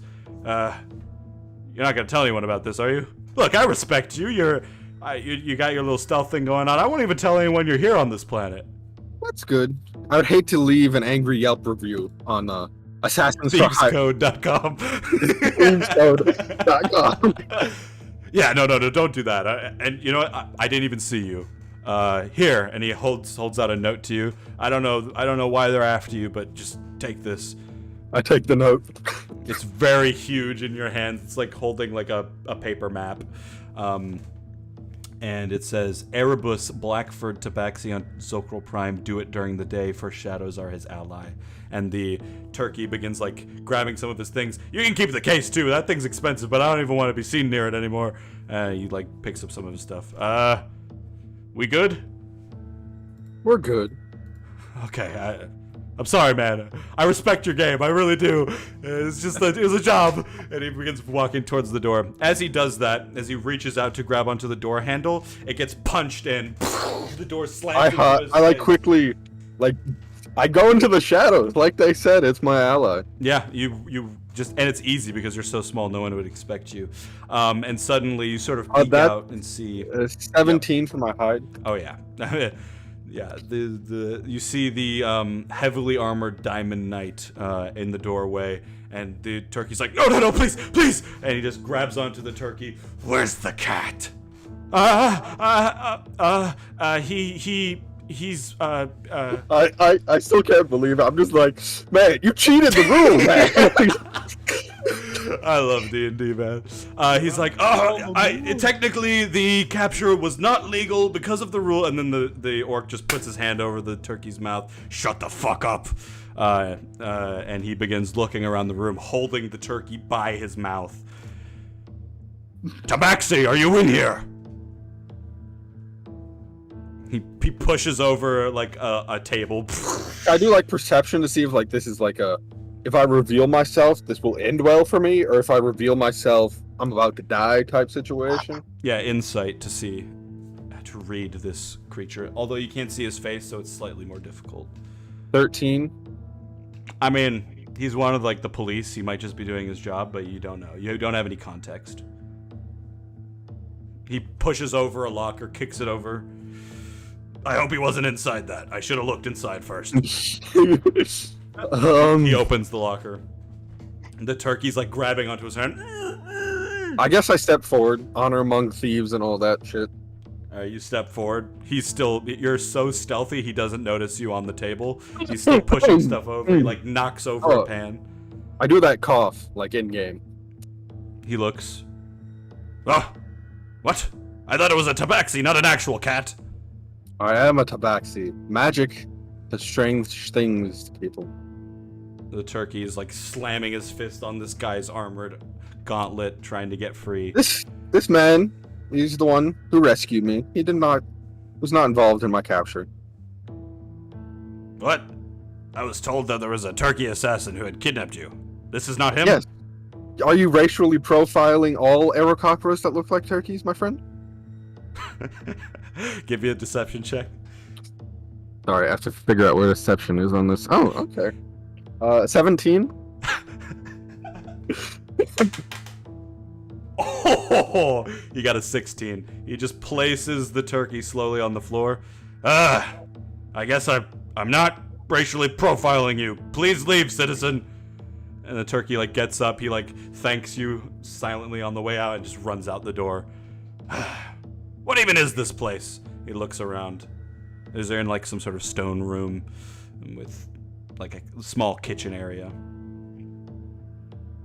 Assume a house. I haven't seen the outside. Are you able to move at the same pace, or do you require carrying? At this moment, carrying will most likely be required. The magic should wear off in a few hours. All right, am I gonna crush you if I? I will. I just just stick my claws into his armor and like climb up and sit on his shoulder, and I'm like, I like point out the case on the floor. I'm like, could you hand me that? Not hand me it, but carry that for me until the point where I can then carry it myself. I believe that is what was used to capture me. Ah, yes, evidence. And he grabs it and carries it along. As you exit out from the room, you can see you're just in one of the sort of blue housing, basic living blocks. And there's just like it's basically just like a storage area that was been turned into a kitchen at some point. And you begin to travel back. You broke the thief code, man. Page 107. All right, so as the rest of the party are sort of sat talking with Erebus, have you guys come up with any ideas of what you would like to do next? You meant Reinhardt, right? Yeah, sorry, Reinhardt. I mix up your guy's name for no reason. Reinhardt, you are able. Basically, the mage eventually is just like get off the fucking gurney and shakes it off, gets all your like crusty skin crumbs off of it, and they drag it back probably towards the manor yard, and you all sit there like a early 2000s cartoon friend group, just sat there out of sight of some sort of dangerous situation. We need to figure out how to get some jawbreakers. The turtle says. Eventually, Ragdool, the bartender, will walk up towards you guys. Oh, thank goodness you're all right, Reinhardt. I'm still a little out of it. Nah, that's fair enough. Yeah, it's quite a sketchy situation I found myself in. This isn't going to become a recurring thing, is it? People randomly attacking my inn while you guys are staying there? No? So convincing. Perfect. Persuasion roll, please, Reinhardt. Wait, I have a cold. Okay, persuasion. 20. All right, well, I'll give it a go. I'll let you guys figure out your situation. You may still stay, but if this happens again, I'm sorry. I'm gonna have to. I don't want to say this. Kick you guys out. I really like you guys. It's just I can't have this happening. I have other customers. All right. Well, I'll make sure the police are out of your hair by the time you guys come back later tonight. But until then, figure out your own situations. And he begins walking off. Oh, before I go, you have a friend in the back of my hotel. Just thought I should let you know that. And he winks and then walks off. I'm still here. Good. Well, let's hope it's him. Another thief. Aha! One of the last hiding turkey. Aha! He stabs one of them. Fuck the thief code. Alright, what would you guys like to do? I'm gonna get a drink. I'm gonna light my cigar. Where would you like to go to drink? Sorry, go ahead. No, it's good. The Good. biggest shithole I can find. So you just want to go back to the Booze Brothers? Yeah. Alright, Devon, what would you like to do? Devon and Erebus, or fucking Reinhardt. Devon and Erebus. Fucking right. Okay. Not another orgy, I can't take this. An orgy and I'm not there to have it? Uh, Oh great heavens, I'm arriving. Ooh. I don't know. I'm currently just laying there on the floor on the ground. Dylan says don't split the party, I immediately leave to go get drunk. Yep. What are you gonna be doing today, Devon? Well, Reinhardt, we did say to Joaquin that we would train him. Do you want to go find him and maybe do that for like an hour or two?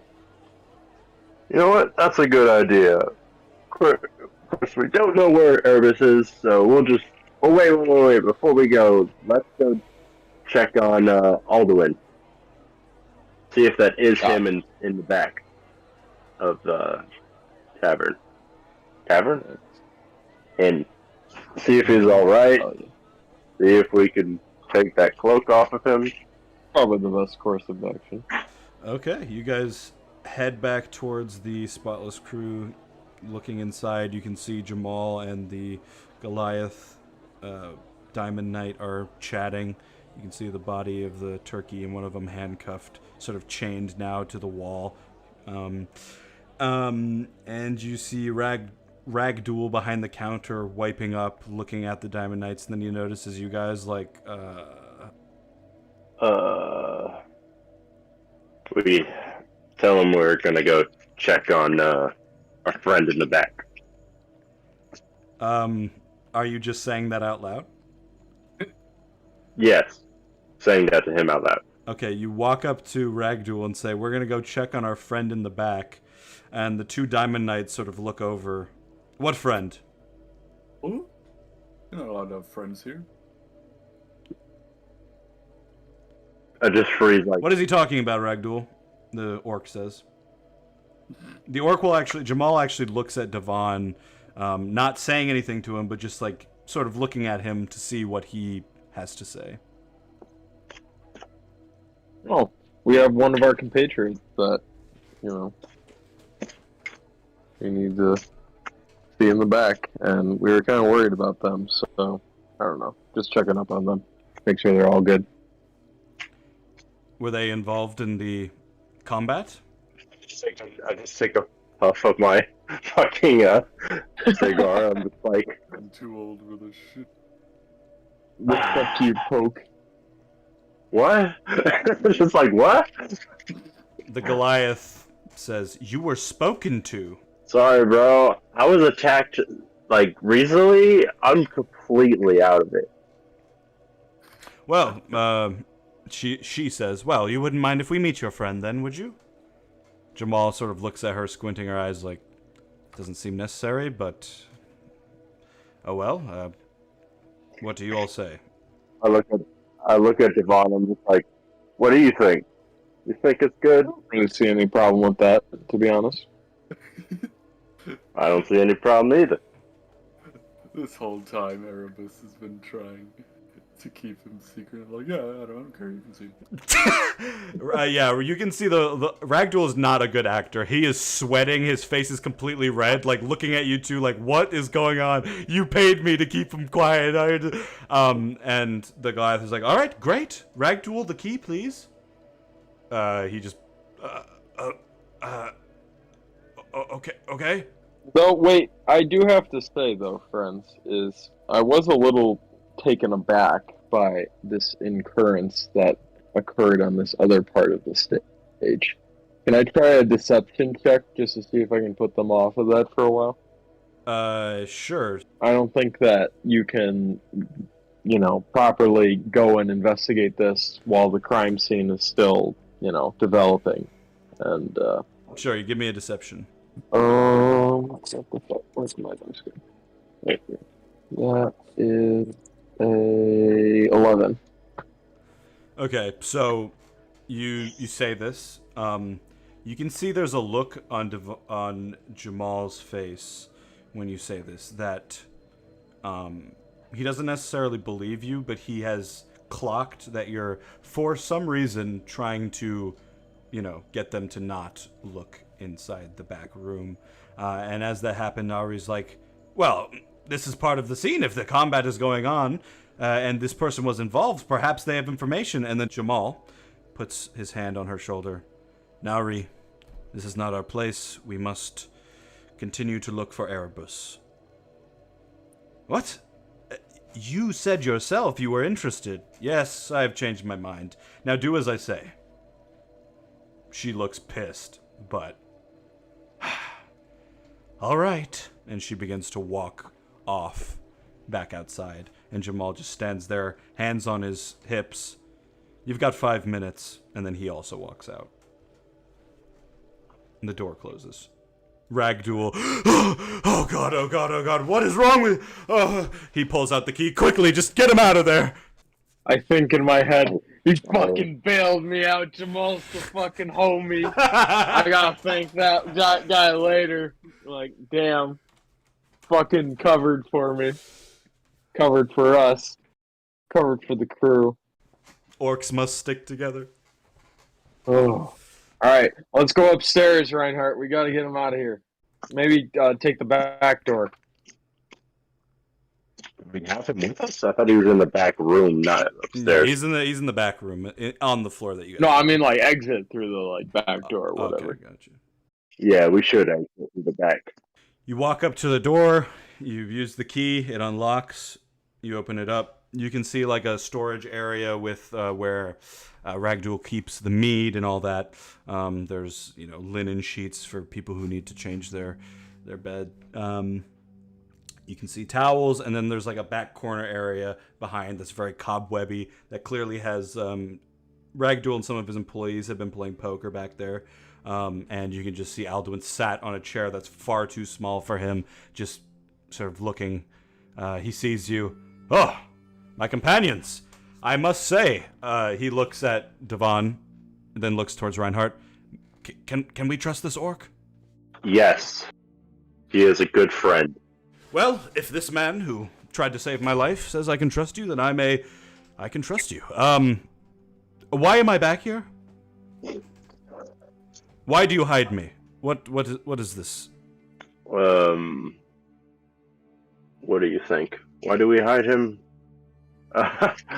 Well, there's been a lot of incidents going on right now. We're not really trying to hide you. It's more that there's a lot of stuff going on that, I don't know. It's kind of hard to keep it out of the limelight, and it's pretty bad to see. So, maybe selfishly so, we've been kind of trying to shield you from that, admittedly. But, I think that you can really trust, as you already do, the man that stands right here next to me. And I haven't introduced myself, it seems. So, well, I have, but, maybe a different time. I'm Devon Rott. Oh, I see. I am intuiting that perhaps we have met, and this was when I was in a different form. Yes, Yes, the form of a small child. Ah, yes. Mhm. It is a condition that happens. He looks towards Reinhardt. Your name as well? My name is Leon Reinhardt. It's a pleasure. Leon Reinhardt. Ah, yes, you are a great warrior. The things you did in battle impressed me mightily. I have to say, I'm quite embarrassed. It appears I do not have all my powers yet.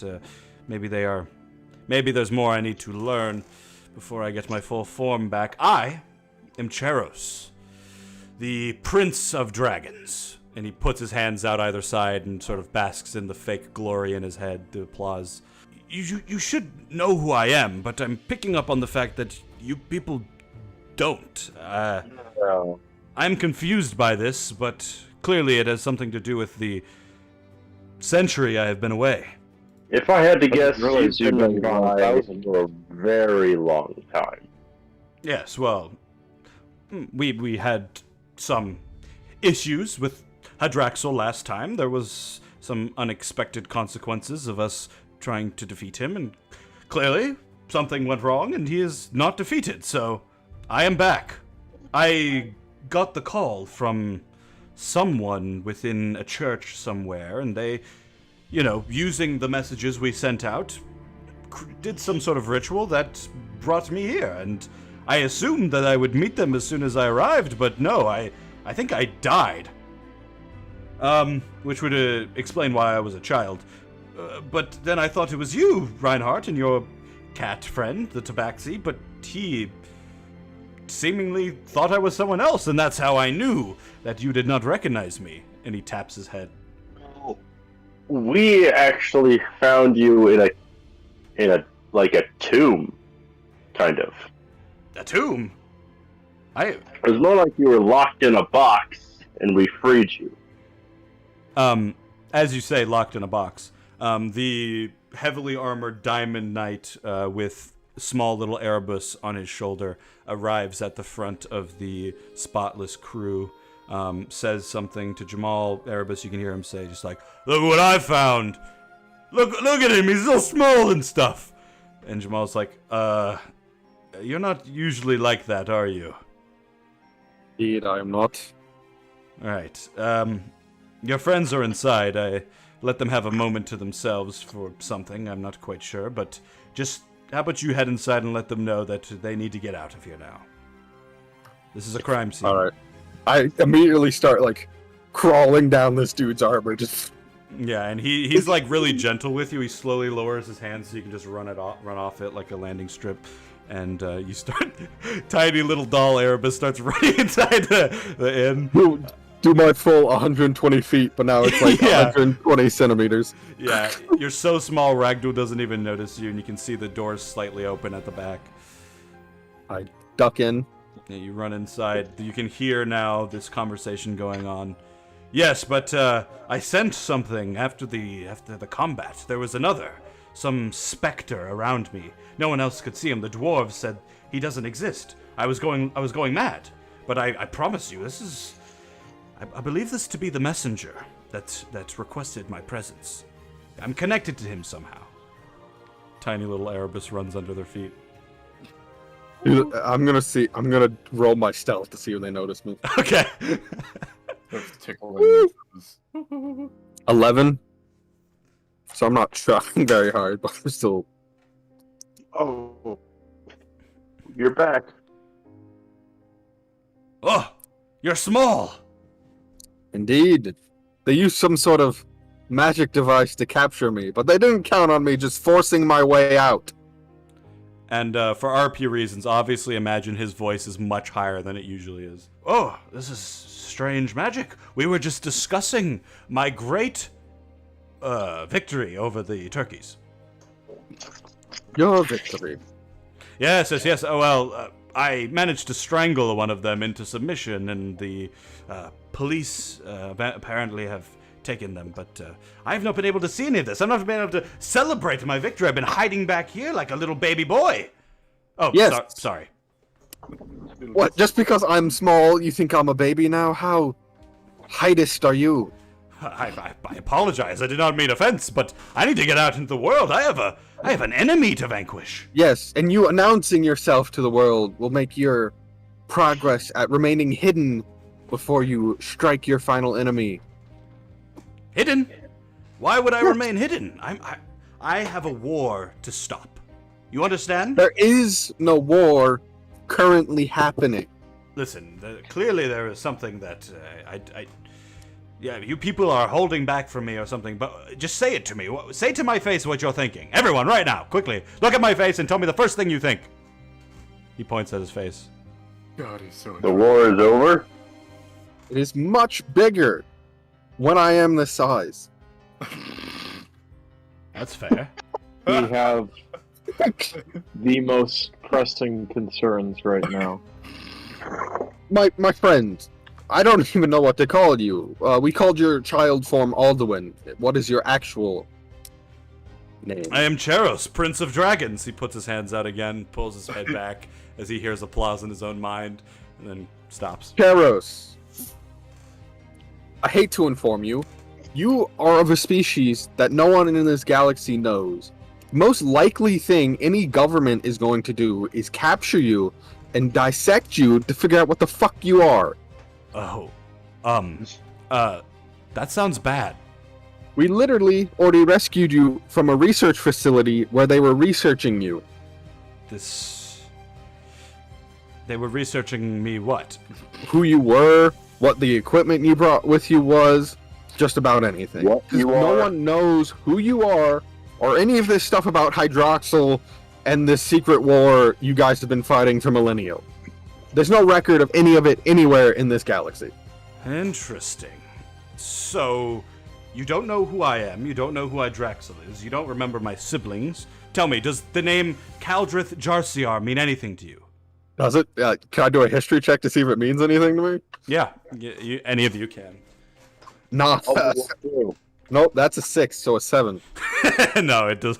You don't recognize it. It means... I got a 17. Okay, that's pretty good. It still means nothing to you. I got a 20. Okay, so Devon and Reinhardt, when he says Kaldrith, You remember that the cloak that Reinhardt wore for a time had the name Caldrith attached to it. He knew this name magically somehow. It doesn't even ring a bell. There's no books. Ah, the cloak. The cloak. Yes, the cloak. But the cloak comes from Caldrith Jarcia. This is... I've never heard of the person, but I know the cloak had the name. It's not a person. It's a place. I've had Giardia once. We... Place? Why would a place have a cloak? That is a very good It's like question. it's like made in China Why or would a made place on have a mega rock. It's Why a would a- manufacturing location. Why would a place have a cloak? Listen. If you people don't even... Okay, so something happened. And clearly there's a disconnect here where when we originally tried to stop Hadraxel, the effect of it was us being disassociated from our own galaxy. That's troubling, but ultimately makes some sort of sense in magic terms. But none of that matters. What matters now is that I'm here. I'm here. I need to stop him. Do you even know where he is? Or who he's influencing? Or where he has his base of power? You can't just go blindly charging into the dawn expecting a glorious fight when you don't even know where the enemy is. But if I do nothing, then all of this... 100 years I trained for this, and it is troubling that I seemingly have forgotten everything that I learned, but I will get it back, and then I will strike him You down. nearly died to 3 turkeys. Listen, these are harsh remarks, all right? I tried my best. I don't even have a weapon. That reminds me, I need to get a weapon. Move. And he tries to move past you guys. My friend, we're not saying you can't go forth and fight Hadraxel, but you need to calm down and think logically about the path you wish to take. No one in this city will be able to help you for the most part, and most of the higher echelon seems to be corrupted in some way. Maybe he's behind that, but I think it's much more likely that it's a witch cult that we've already run into, trying to open up. Sorry, this is further back in my notes. Oh, the Dandri plane? Open a portal to the Dandri plane? Damdry? Well, shit. That's some serious biscuits. Is it? Agree, Daniel. Well, yeah, the Damdry plane. That's where demons and deadly flesh creatures come from. Very disgusting. I wouldn't go there. Horrible vacation spot. So, what you're saying, if I understand, little man, you want me to take it easy in the city, perhaps disguise myself somehow so that people don't recognize my scaly figure, and then how does that help me defeat the epic evil of Hadraxel? Well, that's the thing. We don't know. None of us know. You don't know. I doubt anyone here knows who Hadraxel is or where his power base is. And I doubt, frankly, it's on this planet where we're in the major capital city of civilization here, and the rest of the planet is covered with reclusive tribal peoples who don't really interact with the galaxy much. So to even try to have a hope of finding him, we must first get off planet, which was a plan we were working on before you became an adult. Yes, you are correct. I require an army, and thus I will go to the leaders of each planet and have their best 100 men brought to me, and together we will team up to destroy Hadraxel. You guys can hear a knock at the door, and Ragdool's like, the Diamond Knights are coming back. You guys need to hurry up. The Diamond Knights. Yes, I will recruit them to my army. They're okay, whatever. He begins turning towards the door. I just facepalm like, oh, this no going nowhere. I climb up Reinhardt, and I'm not just like standing on his shoulder. Cheros walks outside. He says, where are these Diamond Knights? I wish to speak to them. No, you should not speak to them. Oh, wait. Cheros. Yes, my tiny friend. These are some of the people it might be best if you avoid. Oh, these are the turkeys. No, but the Diamond Knights aren't necessarily your friend either. Okay. So they're evil knights. Not necessarily. They're more of gray knights, morally ambiguous. They're not good, they're not bad. Best to just avoid them. Give me a persuasion roll. You tiny little cherub Erebus. 23. That's disadvantage for being so small. 23. Okay. All right, fine. I will heed your advice. I will not talk to these Diamond Knights. In the meantime, I require a weapon and I require healing. I am quite injured. I feel as though 2 of my ribs have broken inside me. Is there a place I may rest, little dwarf man? Yeah, I guess you can stay in one of the rooms. Is it alright if he stays in one of your rooms? Yes. Perfect. Where are these rooms? Show them to me. Show them to me Okay. right now. The Bragdool just slowly walks out. Right this way, friend. Yes, yes. Adventurers, please find me when I have awoken. And he's sort of Jack Sparrowly walks up the stairs and off somewhere. At this point, Jamal and Nauri have walked back into the inn. Are you done with your friend? Yes. Well, Yes, I guess he's done. He might be done with us. But well, let's keep moving. Well, for the time being, I ask you to leave the premises, and once again, Jamal looks at Devon wanting to say something, but can't, and just nods towards you, and they head back inside. They search the back room as well. Where would you guys like to go? Cock has traveled to the Booze Brothers. They were technically closed, but they let him inside, seeing as they got a lot of money last time he was there, so they just want to see if he'll pay 10 gold again. I turned to Devon, at least, and I'm like, could I possibly acquire some healing? I'm still quite injured from that fight. Yes, of Gonna be course. both, How much healing are you down? I'm missing 15 hit points. 15. Okay, well then I'll use Cure Wounds once. And I'll roll my trusty D8. That is a 6 plus 6 plus 6 to get 12 health back. Thank you. No problemo, my boy. Alright, so Cock, you find yourself sat at the bar. Ball bag with his tongue sticking out. Says, "What can I get you?" Something strong. Ooh. Alright. That'll be 1 copper piece. I'll flick him a gold piece. He catches it in his mouth and swallows it. Oops. Christ. Alright, let me pour you something. He swings across the monkey bars over. Tough day, huh? You already drinking? Pours something in a tankard. Grabs it by his feet, swings I over. may have died a couple times. The drink will do that to you. Especially when you drink it at midday. He drops it. A little bit of it spills, but it's a pretty good drop. Yeah, the drink, yes. I've got some tables to prepare for later tonight. Just let me know if you want another one. And he starts climbing good. off somewhere else. Is there anything else you'd like to do, or are you just going to drink for the time being? I'm just gonna drink for right now.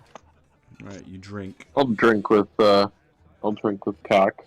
Keep him a little moderated if I could. So at some point, Devon will show up at Booze Brothers, and Ballbag will say, "Oh, Devon, welcome back!" Yeah, good to see you, Ballbag. And you go sit down at the bar. What are Reinhardt and Erebus gonna do for the time being? Do you just go with the party, basically? I am currently too small to effectively do anything. Yeah, true. So you're going wherever Reinhardt goes.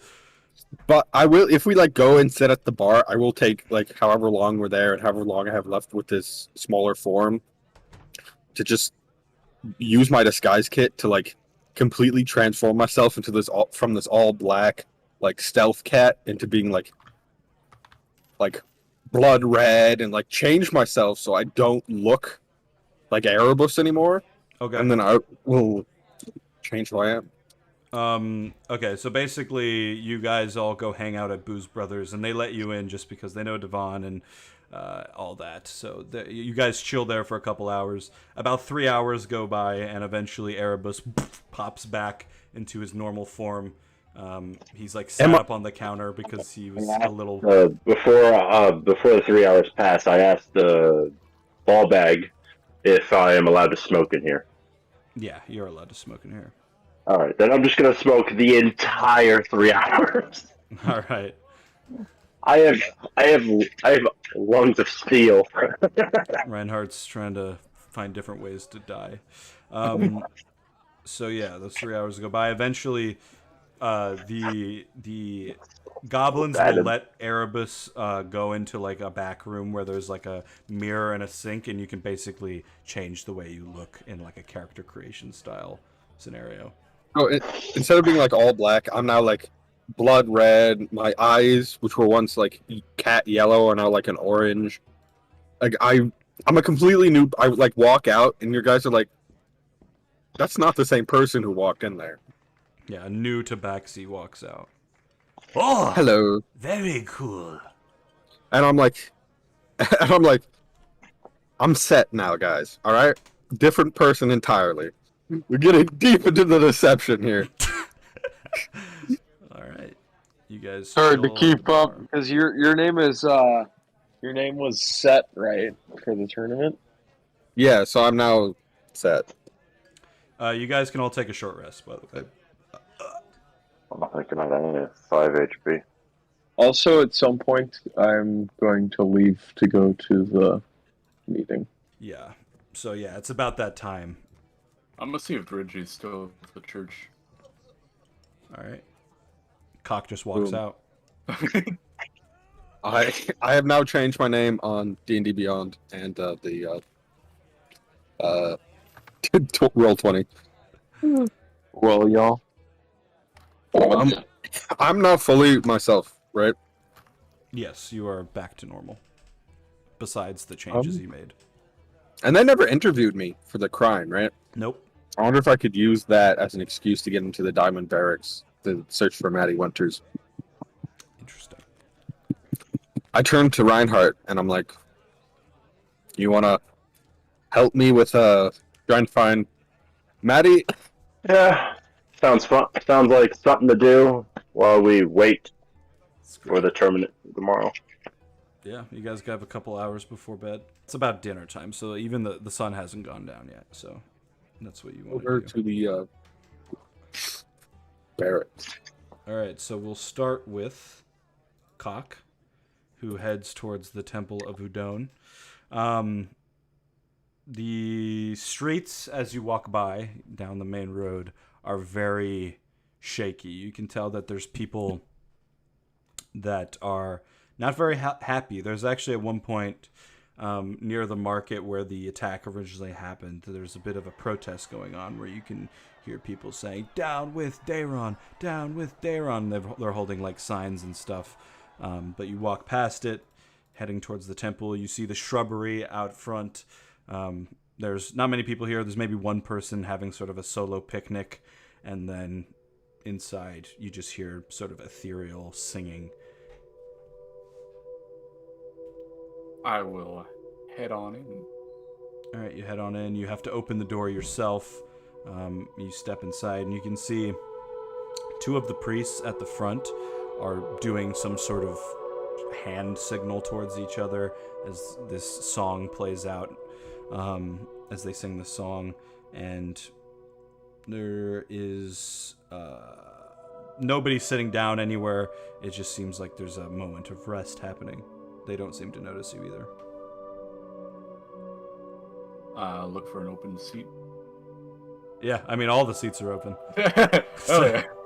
Just the first open one. Where are they?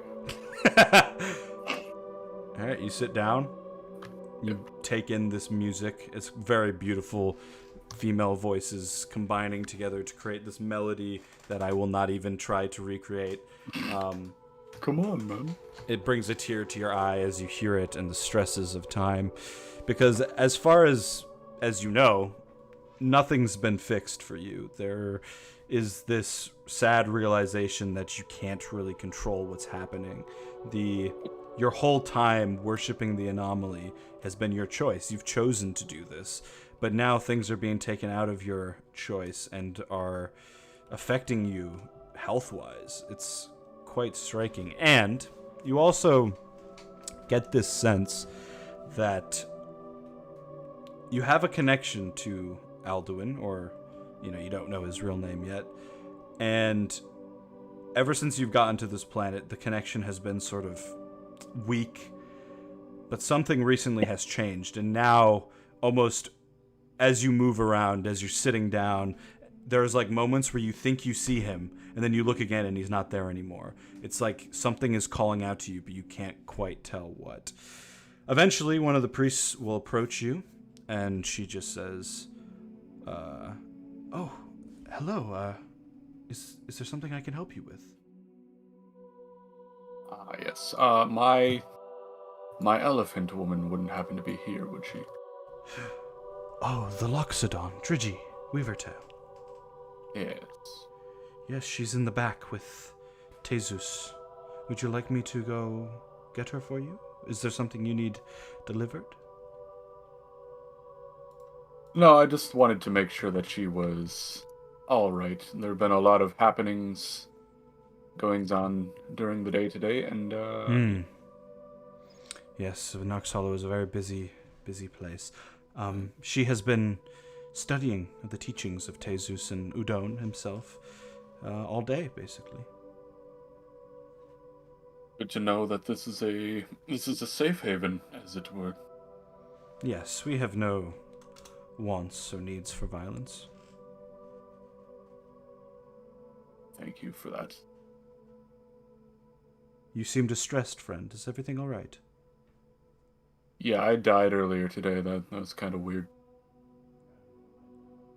You died? Yes, my consciousness left my body for a bit during an orgy, but Casual. I died. Well, I'm sad to hear that. You've mentioned orgy, and now she seems very awkward. Well, if there's anything else you need, just ask. We'll be around. And she quickly moves away from you. Come on, man. It's just an orgy. I don't see what the fucking problem is. Yeah, you're judging me for my pastime? Sexual habits? It's fucking bullshit. I hate it here. One And star yet, of your church. We're left sitting on the bench as this song continues to play out. Their hands move in synchronicity, and their cloaks far, about 10 feet behind them, sort of sway almost with a life of their own as the song plays out. Anything else you'd like to get up to as you sit in the church? I'll just go back to praying for a bit. All right, you pray to yourself. Erebus and Reinhardt, you guys are making your way towards the Diamond Knight barracks. What's the plan, Stan? Yeah, I didn't think this far. I didn't think I'd be alive for this long.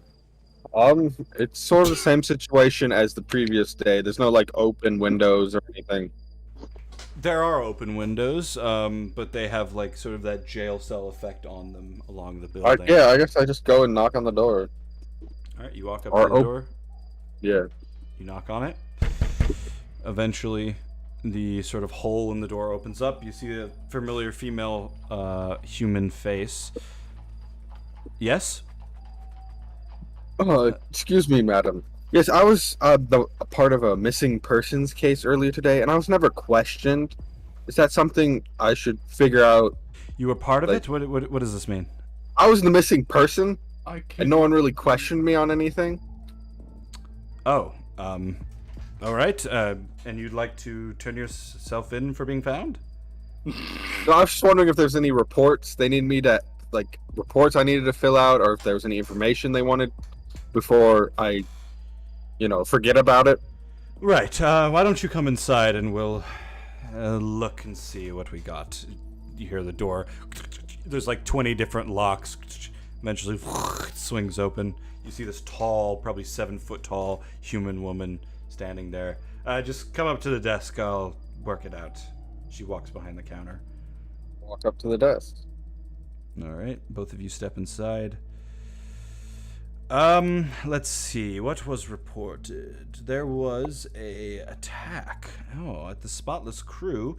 Yes, a missing tabaxi. I assume this is you. Yes.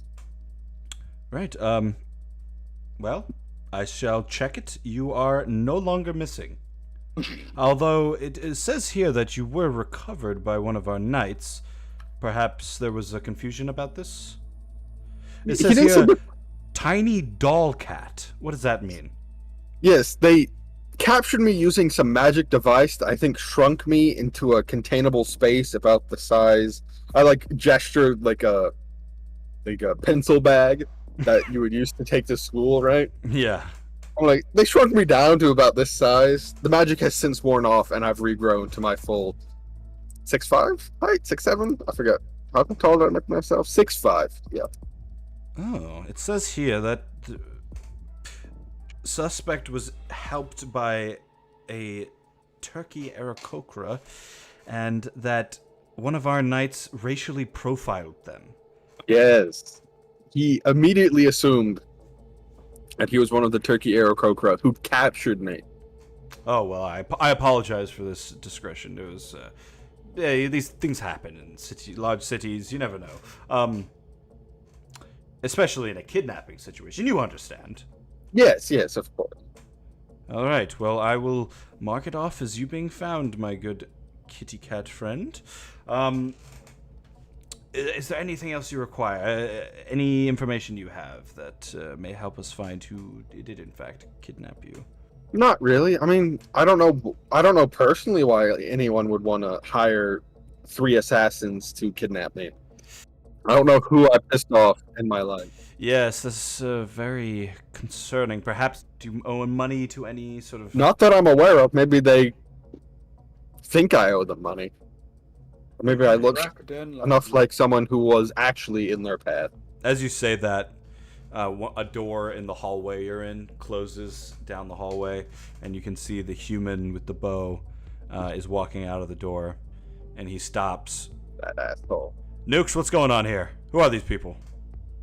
One of the tabaxi that went missing. He's just checking in with us, I guess? Right. I was never questioned when they recovered me, so I figured you guys wanted more information. Yeah. You know anything? I've shared it all with the receptionist here. You guys can give me insight checks. 15. 22. Reinhardt has never rolled bad in this entire series. 22. He's looking at you, Reinhardt. He's not looking at the cat. All right.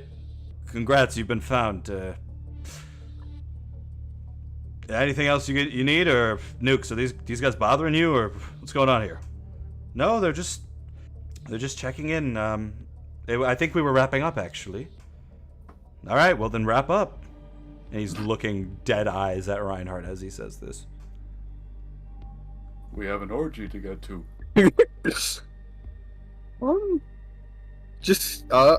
I am currently debating in my head whether to lay a false trap and be like, oh, one of my crewmates who I came to this planet to, I haven't seen in a few days, and describe Maddie Winters to them. But then I feel like that might get me caught. But I'm like, if I get caught and brought to where she is, would that give me a better chance of breaking her out? He's just dead eyes at Reinhardt, yes, get my the friend. fuck It seems outta here. they've given us the information. Oh, well, we've given them the information they needed. Yeah, it seems like everything's been figured out. Can I do a perception check on the room we're in so I can see if there's any useful information I can use later? Yeah. 16. Okay. The thing you notice most is there are 2 security cameras, one in the room that you're in and sort of the hallway that he is coming out of. There's one above a couple of the doors. That's sort of what you notice. You can see, like, the area that the receptionist is in is like a separate room that's attached with a glass sort of wall, and then there's a hallway that he's walking in from that just has a bunch of different doors on it. And then there's like a little area that you can sit down in around this receptionist area. All right. Go You guys out. got everything you need. Enjoy the rest of your day, fine folk. And the You door too. closes, and you hear the locks. Sure. Is there like a notice where they're like when they're open for the public to just like go in and report crimes and stuff, or is it always locked? It doesn't seem like it. It doesn't seem like there's anything on the door that would signify whether it's open or not. That is, as we're walking back, and once we get a good enough distance away, I turn to Reinar. I'm like, do you not find it suspicious that the equivalent of the police of this city always have a lock on the door leading to the reception area where people might go to report crimes? They're not like any police I've ever met. It's like they have no idea what they're doing. Indeed. Something fishy is going on, and hopefully we can figure it out. I guess we head back to the inn we're staying in? Unless Yeah, you have something else you want to do. No, I got nothing I need to do right now. All right. We will head over to Devon, who is headed up towards the Firefist estate at the north part of the map. You walk past a lot of the sort of basic living. You walk past the Encyllian Tower, which is just this huge dark green tower that leads up. You can see, like, they've got like proper like they've got like proper bag boys, luggage boys who are like carrying people's suitcases in. They're running around. They're like getting in these little carts and driving people places. It's like a real nice resort. As you walk past and you make your way to the entrance of the Firefist estate, there's 2 guards at the entrance of this sort of opening gate of these large walls that surround the estate. And they look at you. They notice the broom on your back. They sort of give you this look, like, head on inside, broom guy. I head on in then. Hell yeah. Yeah, as you step inside, you're greeted by a fancy-looking, also a Ganassi, so red skin, these like rings all over their fingers. He's got this nice white dress shirt on, and he approaches you, and he's like, "Oh, are you the broom guy?" That would be me. Yes, of course. I am Mao. I will be serving you tonight and taking you to where you need to go. Is there any other name you would like me to call you, or is broom guy all right? We can just go with broom guy for now. All right, perfect. I will take you inside the mansion and then into the dining room, if that is all right. Yes, of course. All right, so he leads you. You walk past. There's various buildings crafted from this red stone, not the Minecraft kind, and until eventually you are led up to a mansion. You're led inside. The foyer is very beautiful, made out of gold and sort of this marble sort of material. He's sort of just saying to you, like, yes, this is where Gudbrand and his family live. And I don't know if you know anything about the Firefist family. You heard the stories of how the first Firefist to come to Zolk'ar Prime was the one who created Nox Hollow. Really? Yes. I was not aware. Yes, he had a factory back on Flux, in which he made lots of money and decided, I want to make a land of my own, and came here to buy up land and create the city. They used to be the default Scar leaders, but eventually the Frost Tide was created, and it allowed people to sort of vote via combat, pick their champion that was allowed to fight for the role of Scar leader. And eventually Firefist lost. Gudbrand was actually the one that lost, but he is not a fighter. He does not wish to be leader. He just enjoys his wealth. Eventually you're led up sort of these stairs into the back of the mansion where there's these large doors. He opens them up, and now you can see a beautiful dinner laid out. People sat down, and you see this sort of fat Ganassi wearing fancy robes. He sits up. "Oh, is this who I think it is? It's a pleasure to meet you. I'm Gudbrand Firefist. I believe you are the broom guy. Yes, sir. Good to meet you, Gudbrand Firefist. Yes, why don't I introduce you to some of my children and my beautiful wife, Vivaldi. You can see her sitting sort of at the back end of the table next to the head of the table where he sits.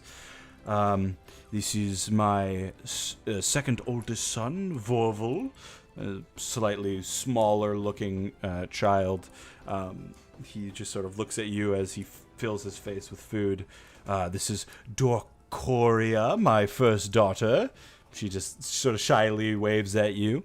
Ravoksan, the sort of first maid, I suppose. She sits in the corner. My youngest son, Dorjon, and my oldest, Kanat, could not make it here tonight. They're off to who knows what in the city. But please, enjoy a meal. Come, you're famous. And he leads you to your seat right next to his at the end of the table. No, I appreciate you for having me. Thank you for letting me be here. Yes, of course. It is an honor to have someone such amazing magic, such amazing combat ability to fight off two zombie orcs by themselves. Or were they orcs? I can't fucking remember. I didn't read the reports very well. The wife gives him a side eye as he swears in front of the kids. Please enjoy the food. They made it specially for your introduction. Oh, well, I see no reason then to dig in. Hell yeah. All right, so yeah, there's like some nice green-looking chicken. There's like a jelly cube that sort of moves on its own, wobbles back and forth, but it looks quite delicious. It's quite sweet. And then there's just a cup of like red wine. Red wine. And Gudbrand sits down at the table. Typically, I would not discuss business at dinner, but I want my better half to be a part of this as well. And once again, she sort of looks at him sarcastically. Is it all right if I discuss the terms of the mission with you? Yeah, that's fine. I'm fine with discussing that wherever. Perfect. About a week ago, one of our family About a week ago. Devon begins to get drunk off the wine. Money. A family heirloom of ours was stolen by a hooligan Goliath. And when I heard of your heroics at the trade post, I had to at least ask to see if you were capable. I mean, maybe. I mean, I'm a little at a loss because I feel like the Diamond Knights have a lot more boots on the ground than I do. So Obviously, I asked the Diamond Knights to look into it, but they've had no time recently with all the undead running around and the various problems in the city. I don't know. Do you have any leads distinctively that the Diamond Knights don't have? Well, yes, I have a name of the man I believe that did it, but when I brought this information to the Diamond Knights, they said, yes, Gudbrand, we'll look into it, and it's been a week. Sorry, I get a little fired up about these sort of things. I read your report about the party you travel with, the silly questionnaire you filled out when you entered the city. Quite a few of you are looking for ship travel, one that you can take somewhere else to get off the planet, yes? Maybe not speaking for my whole group, but at least for me, that's correct. Yes, well, I can provide one for you quite easily if you get me this jewel back. Really? Just to get off the planet, or you may take it for a warrior such as you, Broom Guy. Surely there must have been a situation in which you lost your last ship, and I will be giving it to you as a gift for your help in this matter that just has never been solved. My son, Kanat, suggests we just forget about the whole damn thing, but he also says things like, Father, other people starve, blah, blah, blah. He hasn't built anything. I suppose I could bring the idea to my group and ask them. There are a few of us that are entering into the tournament in a few days, however, so we will be time constrained for as long as that is going on. Ah, that is a shame. Well, if you are entering in the tournament, perhaps there's no reason for me to even bring it up. damned idiot. I should have never let her. He mumbles. No, it's not that. It's just we're in a little bit of a desperate situation, to be honest, because a big reason why we're entering into the tournament is to make money. So, we are a bit lacking, and that ship would definitely, that's exactly what we're trying to build towards. So. Well then, perhaps we can come to an agreement. I always say, if you see a hand that needs help, perhaps you give a little bit, and perhaps you get a little bit out of it. You earn nothing by just giving those things away for free, unless there is something coming back towards you. Unless, of course, that thing is being stolen from you. And he looks towards the rest of the table where the kids are just mindlessly eating, not really paying attention. At this point, the door to the dining room opens, and standing in the doorway is another dark red-skinned Ganassi. This one is a male, much younger to the one you're speaking to. Slimmer, more fit, definitely works out. Short black hair with a little bit of stubble. He's got fine crimson clothes on, though they're not very fancy compared to the rest. I was not informed we're having guests. And then the wife says, Kanat, my boy, please join us for dinner. And he comes over, and he actually sits right next to you on the other side from the father. You're one of the people who saved the traders in Morktown, yes? That is correct. And I thank you for your service. Very brave of you. Much appreciated. I was not the one actually fighting the zombies, fortunately. So there were many heroes that day. Ah, well. It is your name that the people chant. If you're not the one that did most of the work, perhaps that is something you should tell. And then the father's like, no, enough of this, Kanat. Anyway, hero, do you accept my proposal? One ship for the jewel of Demistra? Well, I do have to say, before I accept, is there a time constraint, or is there any punishment, or is it more so just a find and then let me know basis? No, there was no punishment. I doubt I could do anything to you anyway. You were very strong. No, I will give you the name of the man who I think stole it, and you may do a little bit of investigation, and if in the end you find nothing, then there is no harm of either of our backs. Alright.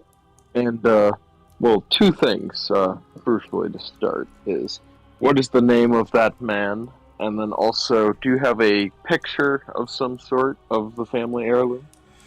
Yes, I can show you a picture of the heirloom. I actually have video evidence of the Goliath, Tremar, stealing it. And Kanat says, are you really on this again, Father? Of course I am. The jewel is the property of the Firefist family. It's a trinket. I think you should reconsider being so invested in these material things. Oh, I know what you think, boy. And he stands up, pushing his chair back a little bit, clearly frustrated with being talked back to. Kanat is like, you never heed my advice. I'm telling you should drop this.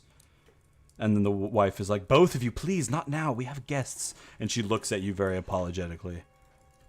Oh, I'm here to do the job, so any information that you have is gonna be able to make this,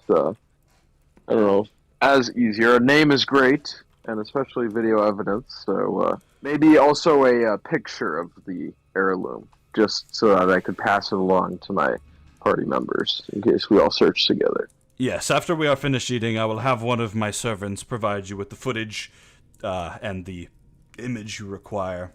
The son is like, this is why I'm never around. You people don't listen to me. And then Gudbrand's like, everything I've done for you, child, and you speak to me this way when I have the presence of Broom Guy in our very home. I was merely making a suggestion, Father, but you clearly care more about your jewelry than you ever did your own children. And now you can see the Ganassi, old Ganassi's face is somehow redder than it was before. And the wife says, Kanat, how could you say that? Some of the other siblings are like, can we just eat in peace, please? As this clearly sort of confrontation is happening awkwardly in front of you. Literally came into the room and fucking 90 seconds later is starting an argument. Whoa. I don't say that out loud, but I'm just thinking that in my head as all this silence is the best mission when shit like this is going down. Yeah, the antagonizer sitting next to you is like, I'm serious. All I'm saying is that I feel like I've never gotten the respect from you people that I deserve. No, I will not be shamed in my own house for wanting my possessions retrieved. You should be offering to find it, you ungrateful piece of shit. And then he's like, Father, I didn't mean that. Relax. No, I want it back. No, I deserve to have it back for that good two-timing. He starts grabbing at his chest. Clearly something's happening. He falls onto the ground. His plate flies into the air. The wife immediately jumps up. Gudbrand, relax. And she runs over to him. Kanat now stands up like, Father. And he's grabbing at his throat and his chest. Choking now on the floor. Please, do something! The son runs over. Some of the other siblings are getting up and panic is spreading as one of them runs out. Please, servant, please! Call for the mages! I go up behind him and I do a medicine check to do the Heimlich maneuver. Alright, yeah, give me a medicine check. Oh my god. Natural 1 plus 5, 6. Starts humping him. Yeah, so the Kanat pleading with you, please do something. You run up, you grab him from the wife's arms and start pushing on his chest from behind. Gudbrand continues to grab at his throat, and his face is turning from a dark red to a purple. Okay, well then I'm going to use...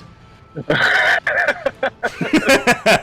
have any spells left? I don't have any level 2 spells left, but I'm going to use guidance on him so that he can roll to unchoke his throat.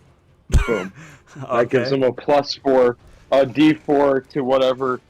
Can I roll for him to stop choking?